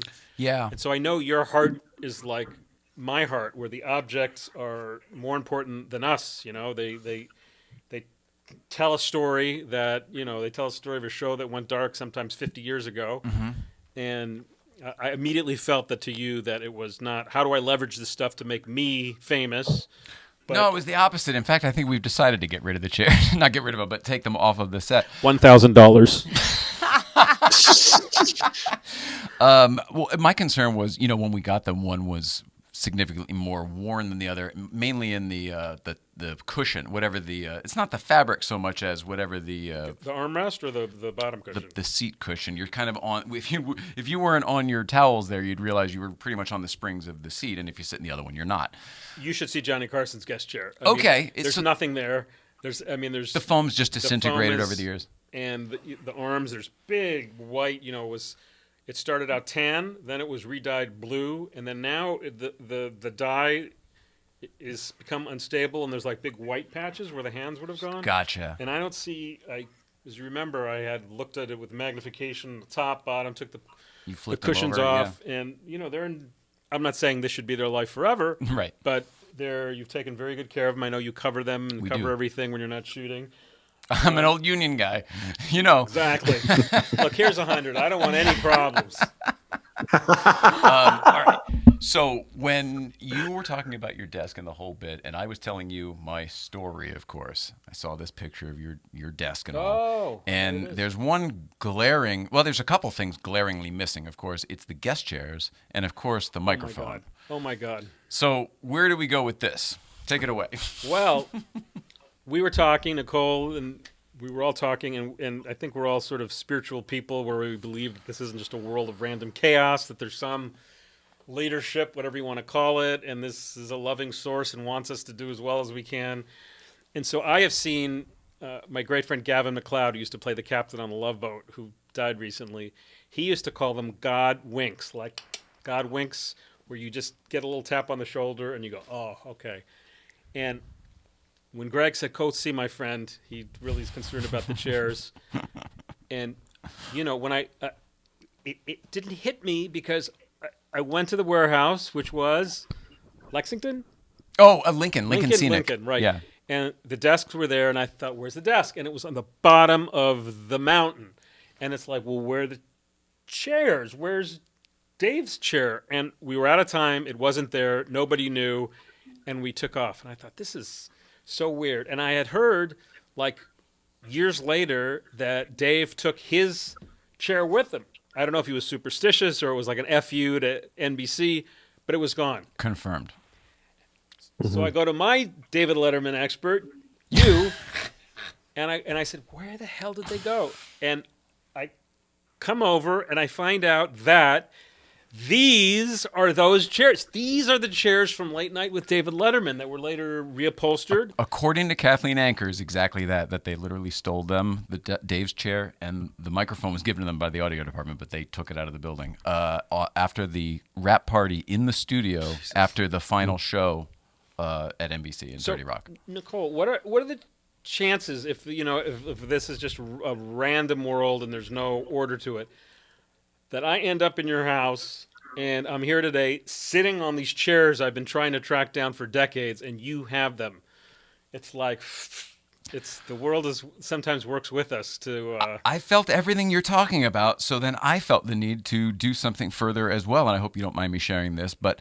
when I was a kid, I took the microphone, the story we told before, and I gave Dave one. Okay, so now I'm the guy who puts microphones on desks. So wait, let's just clarify. Go ahead. The microphone that as a kid, as a foaming, crazy, dedicated kid, you had Frankenstein this microphone together with various parts. Some you made, some you forged, some you taped. Pretty much. And you put this thing together, and to my eye, it looks exactly the same. It's even taped like in a way that a grip. Oh, yours, the one you're talking about. The one that I know a lot about right now. Well, hang on. So that's my point. There have been a number of microphones in my life. So let them understand that you're talking about two different. When I was a kid, I did a show in high school, and I had my. Do we have a picture here? I'm sure we do. I had a little show in high school that we did with like you do in school. You get your desk and chairs, and you get your friends to come be on. And in this case, I think it was Up With People for this particular one. But Lady Killer. This is me, in high school, Wilton High School. So that microphone is that's the mic that ended up being going on Dave's desk. But that's how it looked when I got it. Who did that skyline? I did. I did it all. I did everything. God, you are ill. I know. Put it here, buddy. That's amazing. So you put together the microphone because you couldn't. I spent all of my allowance and bought an actual RCA microphone, but it took me months to find one, and it happened to not be the right color. So I then took it to Danbury Metal Finishers in Danbury, Connecticut. Had it chromed to look the same, and then the handle wasn't right, the holder wasn't right. So then I went to this place called Barzetti's Welding in Bethel, Connecticut, and I drew all the pictures. I said, "Here, make this," and I took the actual RCA stand, the big long one, and I said, "Here, these things, but make it like this and whatever." So they made that piece for me, and they still didn't do it right. So I took it down into the basement of my dad's his father's vice, and I put it in there, and then I beat it down with a rubber mallet. So that's why it's totally crunked. It shouldn't be on the desk of David Letterman. Killer. Do you make sure he takes his meds every day? Because on that story, this was me as a kid. That was the I think 14, it's amazing. 15-year-old me. Oh my God. It's amazing. So now one, I steal this from David Letterman that night. I get let in the theater. Then I go back to Dave's house. So the people understand. I don't know if everyone who's watching today knows the rich backstory of your illness and thievery, but you, through ways we're not going to articulate, you became somehow the unofficial owner of the original David Letterman mic, and that's it. Right. But you say from your childhood, you had put together one that is an amazing, exact look-alike. Hang on. Okay, go. There are three, really, because there's the one I was just telling you about that I beat up and whatever. That one went to David Letterman, and he ended up using on his show desk for 10 years. The one that I, from my high school, went to, because I went to his house, and I didn't admit that I stole the real one. Let me just make sure I have this straight, and for all the law enforcement most humiliating episode who's ever. watching tonight. So you acquired the show-used one, then you felt either guilty or scared. Both. So you, as how old were you? I was 18, fresh Okay. 18. Okay. Very undeveloped young 18. So this 18-year-old schnook decides the best course of action is to track down David Letterman at his home. I went to his house. Because that always works the best with talent, right? Just showing up unannounced at their home. In the 90s. Like, he was already dealing with someone else who was doing that. But you already you had the presence of thought of thinking, well, I'm not giving it back the original one. I went through too much. I'm going to keep it, and I'm going to give him. I told you I had a buddy staying with me because my dad had just died, and I was out of my head. And it was, So- you bounce the idea ping pong back and forth, and you go, oh yeah. By the end of the week, it's like, yeah, let's You just sold do that yourself easy. on it, and so you're giving him one the one you spooged together. Yes. That you were working. It was never good enough for me. For high school, Yes. which must have been a real leg spreader. When wow, I mean. We already acknowledged I was probably not popular. Well, you think president of the Gong Show fan club? You thought that was a chick magnet? So then cut to years later. But somehow we both got hot wives, which to me is amazing. Years later, I've got this damn thing sitting on my shelf as a great story and a bit of shame, never telling anybody what the heck's going on. Then we decided at some point I got to make another one because we're going to give this one back to Dave. So I do, as an adult, make a perfect replica of this one without the age and it being all beat up. And some people don't understand that's called an RCA 77 pill mic, and just one that's not even working, just that shell is thousands of dollars if you could find one. I mean, that's, for sure. That's like sort of the Elvis early style microphone, and everyone wants them. And if you can even find one that has nothing to do with anything, what are they, like Could be $5,000 now. Could be, shape. yeah, they can be, yeah. And so you figured it out. You found another one. I did. And and I replicated all the stuff perfectly because in my mind, this is the one I was going to keep because we thought, oh, Dave is probably going to want his mic back after all these years. This is us 5 years ago. So I say, oh, I'm going to make this other one because I'm going to keep it forever. What happened to it? So we used it on this podcast for a long, long time until one day we just said, well, just let's put the real thing on there. And when I saw the other day, all the kismet you mentioned before was flowing so strongly through me. When I was talking to you about these items, and I hadn't even seen this photo yet, but you were telling me about them and that you, yes, indeed did have them. I was just, then you shared your Gong Show story and everything else. I was so taken by everything that I said, here's a guy with the desk and he doesn't have the mic for it. I can give him the real mic, but he can't leave here tonight without this other mic because we have a mic for the desk. I'm sitting here with two mics and an actual desk. It doesn't make any sense. He's got the actual desk. He needs a mic for it. I mean, so I made sure, incredible I asked is you, that? would you be okay with taking a pretty significant gift today? I Because was- if it is a high value and certainly more than I was intending to do. No, it was lovely. But it means more to me that you have it than me have it. Well, it's back on the desk. You know, it's already back on the desk, and whether it goes into a museum or wherever it goes, I will make sure that desk, that the mic the desk mic goes with the desk, and that's that's a amazing. success story. And I heard it. I don't know if this is true, but I heard that today you're going to gift me with the actual desk and chairs. Is that true? That's right. That's right. I'm going to gift these to you, and then you can sell them to Okay. give me your late night assets. Because I can't buy them from you. We thought about this. I could probably fundraise and get a lot of money and get those things from you. It doesn't feel right to buy them. But not someday I'm going to for do you enough favors that you're going to give them to me. You mean you're going to go in and steal from me? No. But I'm gonna find some way to prove our value as people and whatever to you that That's someday already- that's done. I think, or you're gonna need a big tax donation and you're gonna donate them to the foundation. Somehow it's gonna work out because even if you never that do, would I want to be suggest- friends with you forever, even if you never do. That would suggest that we actually have revenue coming in, and we need deductions to offset that. Oh, that's true. Well, Oh, how boy. about this? Once somebody buys your whole collection, if that's the case, then you're gonna need a big write-off. God willing. God willing. I want to help you however I can with whatever you're doing because what you're doing means something to me. And I know that at first you didn't know what the hell to make of that comment, but it's important to me that you know that if you ever need anything, that I'm here for you. I know it, and I know that that's authentic, and I appreciate it, and I appreciate you, and I know that you understand in your DNA the importance of these pieces, not just as pieces of furniture, pieces of clothing. I know that you understand the deep importance it has to tens of millions of us. I mean, especially, I curate hundreds of television shows. So can you imagine the individual rabid fan base of you at I Love Lucy to Star Trek to Carson to American Idol Cheers, to Friends, all of them. It's a big responsibility, and I know that you get it, and I know that you get it, which I can count on one hand the people that I think really get it. My publicist, Jeff Abraham, of 30 years. Oh, I'm bummed he's not here today. Yeah, he's always busy. He has the Abrams Comedy Archives. He has the biggest collection of comedy on vinyl. Really? Anywhere. He's a historian and an archivist and understands all of that. Oh, well, you two must hit it. It's not even just a professional relationship. Oh, you got my the God. same. When I say to my wife, I'm going to breakfast Sunday, I'm going to breakfast with Jeff today, she's like, okay, I'll see you at dinner. Oh, yeah. She knows that Okay. once we get to going and talking about everything. Well, I hope he can come back then when you and Greg come in because I want to meet him and she wanted to see him again. She said it's been a long time. He was legendary when I started. Like, my colleagues were obsessed with him.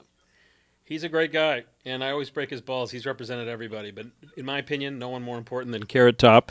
Oh! And he has... I met with him. We had him. He's a super nice guy, Okay. Scott. He's a super nice guy. But Jeff represented, he and Laurie Jonas represented the cast of Seinfeld when they were on the air, and he Yep. was Carlin's longtime Right.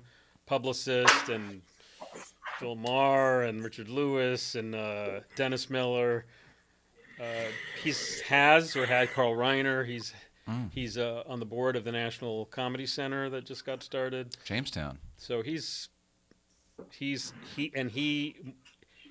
my sounding board. Like when I say, Jeff, do we get rid of Captain Kangaroo's puppets? Does anybody know who Mr. Moose is anymore? Are you kidding me? Well, if you have limited means, Mr. Roundtree and all that stuff? if you don't have unlimited money, you have to Mr. make Green Jeans? Was that Green Mr. Jeans. Yeah, Mr. Green Yeah. Jeans. If you don't have unlimited money, you have to make tough decisions. It's like, okay, well, do we sell one of the Captain Kangaroo puppets because the American Idol judge's desk and stage is coming available, and we need to have a firm position in the 21st century of television. This can't just be an homage to shows that many people have never heard They of. replaced radio. You have to have The Handmaid's Tale. You have to have Breaking Bad. You have to be current. So you have to make tough choices. The ER surgery room is available. Do we get rid of one of Bobby Brady's suits? Do we sell that to get it's horse So it's trading. all constantly leveraging one thing for the other. It's you just constantly playing It's the horse game. trading, and it's so personal. It's Oh, because you know what you went through to get each thing. Exactly right. Every piece is a story, and how many times did I call them, and did they kick me out of their house? And then after I bought it, did they call me back and say they wanted it back? Then everything's priceless at that point. It's people buy, if you're going to buy Bozo the Clown's costume. I'm reasonably sure you're not a clown aficionado, but that show was airing at a time when, you have your own family members bundled in with it. Yeah. And, that red nose is like a callback to your whole childhood. So these pieces have deep importance, and they resonate very personally. And so when I think about what I got, what I had to do, how I had to juggle, I mean, for the first 10 years, it was just borrowing $500 here and there off my credit card, borrowing money from friends. Thank you, David Kramer, Hilton Highland Real Estate, Beverly Hills. I mean, it was just do it any way you could do it, but don't let it go, because my fear was if I don't get this Letterman stuff out of the warehouse right now, someone's going to be right behind me. And was there? I didn't have a truck. I just wanted to go look at it. But you're right. If I saw it and it was there, you're right. The next thing would have been, okay, well, how do I figure this out? Yeah, you're right. You're right. No collector. That's what you were saying before. You're right. No collector. Right. You know that if it's being offered, you get it. You go in and get it, because a yes is a yes. You have to. If somebody has it and they seem like they may part with it, you got to get in there right there and see if you can make it happen, because you'll lose it. Those pieces, when somebody's going to part with something like that, it's usually like, I'm never going to sell it. I won't sell it. It's going to be with me forever. I just dropped an engine. I need $4,500. I mean, I hate to do it, but if you can come over right now, it's those kinds of things where it's last resort. We have to sell it. And so I think people at least know that if it comes to us, it will live on with the greatest of television, and it won't be treated like, like, God forbid, it's not going to be worn or handled. It's going to be treated like we work to an AAM museum standard. And so some people have peace that if they can't have it, at least they know that it will be respected by somebody else. Do you have anything from the show House?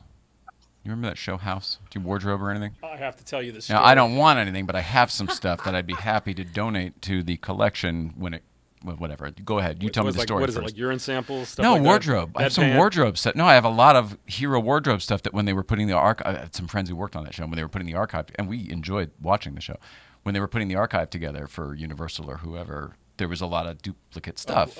Of Hugh Laurie? Hugh Laurie stuff, yeah. So I because we happen to be the same size, I have a lot of that stuff. Now, I've never worn it. It's all still on hangers with the tags. I'm going to use my psychic ability. I have worn the jacket. I want to guess how you acquired those. Let me see. Pay for it? No, none of it. No, but not stolen either. No. But I see your point. You went in with a big old backpack and you made it happen. No. Luckily, it was friends of ours who were in the wardrobe department, or when they were. It doesn't matter. Above board. I told you. Since this, everything's been above board. Just started my situation pretty poorly. Do you have anything from House, or is that a show that I have a very few pieces of Hugh Laurie's, but I have to tell you the House story, because every show has a story, right? So the show was incredible and very memorable, and it was going off the air. So I called my old-time friend Missy Halprin, who was the head of talent. You know Missy. Oh, what a legend. Listen to me very carefully. We went to Jewish Sunday school together at Temple Emmanuel. And you could tell she was 12 years old, and you already knew she was the coolest person you'll ever know. She was always that way. So I called her up, and I said, I hear that they're taking the set down after they film the final scene, while the cast is having their wrap party on the next stage. That set is coming down, and it's going to be cut down and go right to the dump. We need to save his office, or we need to save something.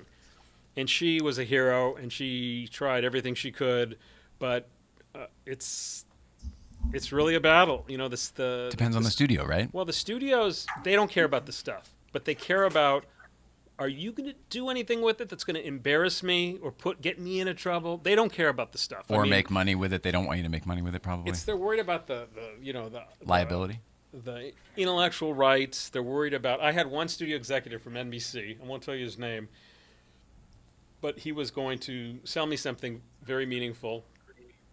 It was a set, and he says to me, "So how do I know you're not going to shoot a porno on this set?" Oh, that's hilarious. It never even occurred to me. It's like, where do you live that you think what? But they do that. They make porn parodies, and you could do it on the air. That's terrible. That's what he asked me. Are you going to shoot a porn on this set? But they don't care about it. They're just worried about they never want to be the one to say yes because they don't want that liability. They really don't care about the stuff at all as ephemera. But they want to, I won't use the word, but they want to block you from getting it because they don't want any problems. They'd rather just, it's easier for them to haul it off to a dump. Then they have Get no, rid of it. no exposure. it's Well, gone. it's show wrapped and we just, If they ever need to make it again, it's just we'll make wood. it They've again. got the plans. Yeah. That's more risk-free than giving it to a private archivist, even if you're, operate at our level. So Wow. it's been So no difficult. set from house, but maybe So- some wardrobe might be good for your what do you collection. got? He wore very nice printed T-shirts, but they were I have like, a bunch of printed T-shirts. those were like $100 a piece T-shirts. They're all the even then. hero ones that you would know and recognize from the show. And then he would wear an overshirt with them, and I got those. And Usually blue. there's, I think, a bluish gray. Yeah, there might be a couple of them. And then the motorcycle jacket, and I think some canes. I mean, definitely some canes, but there was one that was a replica that we had. But I think the other ones. I did have a cane. There is something to look for on the cane that establishes ones that were taken in by the property master, because some of them were purchased through commercial companies, and there's a certain kind of marking Oh, no kidding! That the prop people put on that it or they something. put on it that meant it was taken in by prop and it went to set, because until it came into them and it was going to go out on set, they wouldn't mark it in a certain way. But I would say that if you're going to have something from that show, it would be the canes, especially the walnut one with sort of the derby style. That was probably the most memorable. That and the one with the flames on it. Both The of flames those. was in a later season, not worn as often, but very No. memorable. And the motorcycle jacket was commercially purchased, and from what I heard at the time was there were two that he was wearing at the time. There was two, and that he took home one. Oh, no kidding! That's what I was told. She told me there were a handful too. I thought she said 4 or 5. How many did you see on the rack? I didn't see it. I just got the box afterwards, and it had all the stuff in it, and it was one of each thing. Interesting. But I know that there were more than one of each thing. So, like, if you're doing a movie like I was involved with Mr. Schwarzenegger, and he had a lot of control over what happened to the props and wardrobe from T2. Now if you're a big enough star, and you have to be a super big star, you can say, at Rap, I get to pick whatever I want from the show. Anything that has to do with my likeness, I can take it and throw it away, do whatever I want with it. No kidding. And at the time, he was a partner in Planet Hollywood, which is obviously a Hollywood-themed restaurant. So I can tell you that, he wore like a black motorcycle jacket, Yep. and there were... I saw that thing at Planet Hollywood, New York, when I was a kid. So there was a couple of versions. One was the one he wore in the beginning that was, slightly faded, but it was whole. Then he got shot, and there were a couple bullet hits. Then there was a later version where there was more bullet hits, torn sleeve. So he wore, 3 different styles of one jacket. They had 43 of them on the set. 43 of them on the set. Oh my God! 43. So, but, the point I want to make is, like with Mr. Carson's Karnak turban, one of one. When you were shooting I Dream of Jeannie, they had, one on set and maybe one backup in the production office. One what? Genie costume. Yeah. But... You have that, don't you? Yes, what's your point? I want other people to know. It's crazy. So, now it's such, these studios are all owned by big corporations. The one thing they fear the most is that something's going to tear, you're going to get a makeup stain on it, something you're going to spill during lunch, and that the production's going to be slowed Shut down 1 minute when you have, 100 union people standing around. So now they have multiples on multiples, and you have to figure out which ones were purchased, which ones came to set and were production used, which one did the hero wear, right, 'cause- what about the stuntman, what about the lighting double? Because production purchase doesn't mean it was screen used. It just means, they bought it for the Means shoot. they went to Nordstrom and they liked this and they bought 12 of them. But which ones were used and how do you know? And, the answer is that even if you buy like a nice quality, plaid shirt, all the plaid scores will never line up exactly because every piece of fabric is, it's not exact and they're cut Different bolts, differently. sure. And so there is a way to tell, but... Like the dots on those chairs. If you look at any picture from Yeah, like Letterman, you can match up any shot to Like, see. see, I would come in here, and I would see that along this seam, there's one that goes right across the seam, and then here's 2, and then here's a line, and this one's a little bit out of line, and then you can start to tell the story. If you see it on air and you can see it, there will be, here's a little piece of fabric that's snagged. That would be a telltale sign for us. And you go on and look for the imperfections. And so that's what I would do to try to figure out, well, did Hugh Laurie wear your shirt? Did his stand-in wear the shirt? Oh, and you could tell. You could find out. Yeah, for $500 an hour. Well, no, I would give the stuff. Well, if you wanted it, you could have the stuff. I'm saying even if you gave it to me, I'd have to charge you the $500 an hour. No kidding. Because you've got to go through the whole... It's a lot of work. It's not just like a telepathy where people go, oh, is this the cup that Mr. Letterman used? It's not like I'm going to go, yes. Right. What it takes is a lot of work, a lot of research, freeze framing through what could be hundreds of episodes. Sure. It's a lot of... It's not just like Seinfeld where you match up the bite prints with no. Was it John Voight? Yeah. With the pencil. So it's a lot of work. I'm taken with what you do. I salute your life's work. I really I'm so grateful that you're in this world. I mean really it. Not only appreciate as I appreciate you as a human being, I think you're a wonderfully warm person, but your choice of life's work means the world to me. So keep doing it. I appreciate that. I know you Until we did. get you a buyer or whatever you want for your ultimate goal. I think you need to decide what you want because I think we could actually make it happen for you. Don't underestimate. But, we have our own goals and ideas, and the universe has its own ideas. So, I always thought the purpose was to collect and care for and sequester away these pieces, and the end game would be a museum where all the fans, look how excited we are talking about a few different shows. I assure you that there's somebody as passionate as we are about the Dukes of Hazzard or Matlock or the, you pick the Flip Wilson show, and those people, those fans, which, I'm the same as they are, you're the same as they are, it would be like a religious experience. My buddy Warwick Stone, who was the original curator and found all the stuff for the original Hard Rocks, he would call something like an Elvis jumpsuit, he would call that a church piece. And I go, what do you mean church pieces? And he would say, because when someone sees it from across the room, they get very quiet and they walk up very slowly, and they don't talk, and it's like a religious experience. shroud. And just because in my brain, the logical conclusion would be this, maybe it's not. Maybe it's supposed to go back to the fans who always loved it the most, always valued it the most, always kept the shows alive, the memory of the shows. They made, if the merch wasn't available, they made their own merch. If you go, that's what you did. Did you found the Gong Show fan club? I did. Yeah, so you did it. You made it. That's an interesting idea. And then maybe there's a way to. Well, you have a project in the works that sort of has something to do with that, don't you? Can we talk about that or no? Too soon? Sure. We're way over on time, but I could talk to you forever. We got to wrap it up. But you have a project coming up where maybe I don't know. It seems like there's a lot of stuff that's premature. And Nicole, who knows premature more than your husband? Again, the comedy writer. He just assumes I'm a regular guy. I'm nothing like anybody. Nothing at all. That's why we love you. You have your own truth. You're gonna come back. No, I'm not. Please, Absolutely. please. 2 hours today was enough. If you ask me, Nicole, I'll come back. Please come back. Look at her. She's like a publicist. She leans in and please come back. Okay, I'll do it. You should. Jay? The old days when she was a little heavier, it would have been the cleavage and the whole thing, right? Yeah, it was good. She used to use it to her advantage. A publicist is, I don't know how you would, it's like a Desert Storm soldier. You've got to get done what you've got to get done, and they're smart and resourceful and tough.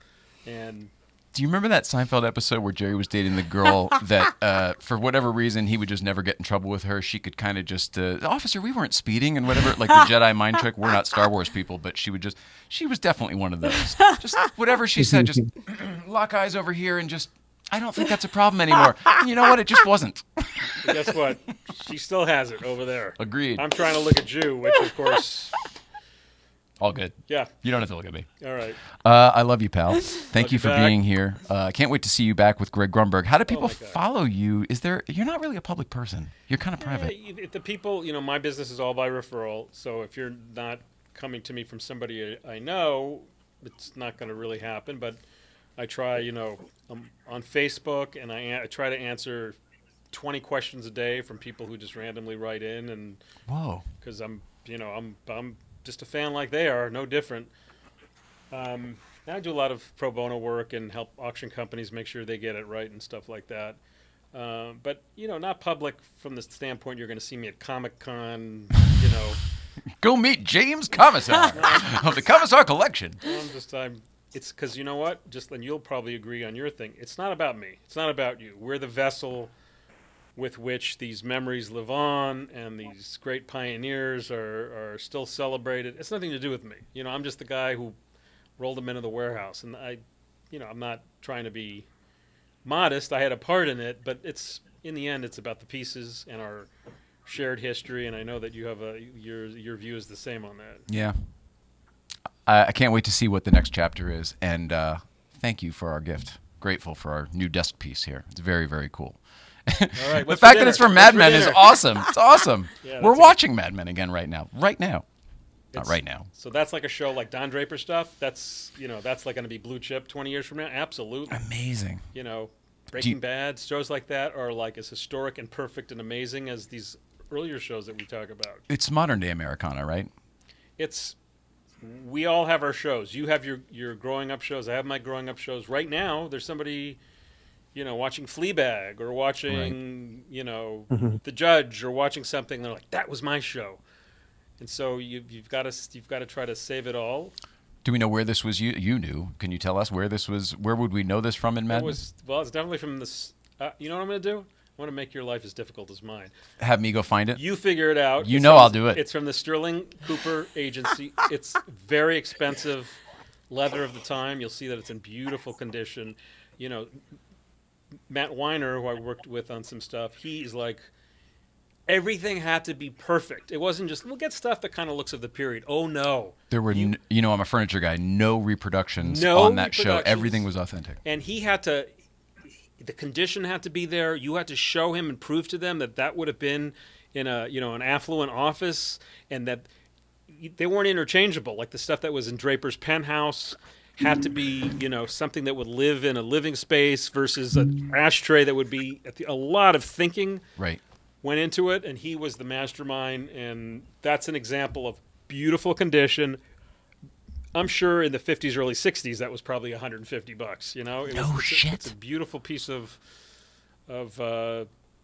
desk accoutrement, and I'm going to be on eBay tomorrow just to make sure that that's not listed. I wouldn't worry about that. Somewhere, my dad, who ironically died of lung cancer, somewhere he was such a fan of all of Mad Men. I'm making it all about this. We got to wrap it up. But he apprenticed on Madison Avenue in the 60s. Wow. I mean, so he was there. He was there doing the thing the as a accounts he worked photographer. on? No, I don't know much of anything. My mom remembers I was some of the just stories. telling somebody that about you. This guy doesn't know much about anything. I just said the same line. Everybody knows that. But I'm grateful for this. It's super, super cool. And I'm grateful to have a gift from you. Thank you. I love you. We love you. Let's see. Follow him, however. Tomorrow, GVBC. Longest show ever. Sorry, everybody. Thanks for hanging with us. Thanks for hanging out on Instagram. And tomorrow, GVBC. Next week, we're back with somebody I can't remember. Love you. Love you. We all love you at home. Please love one another. And we'll see you out there.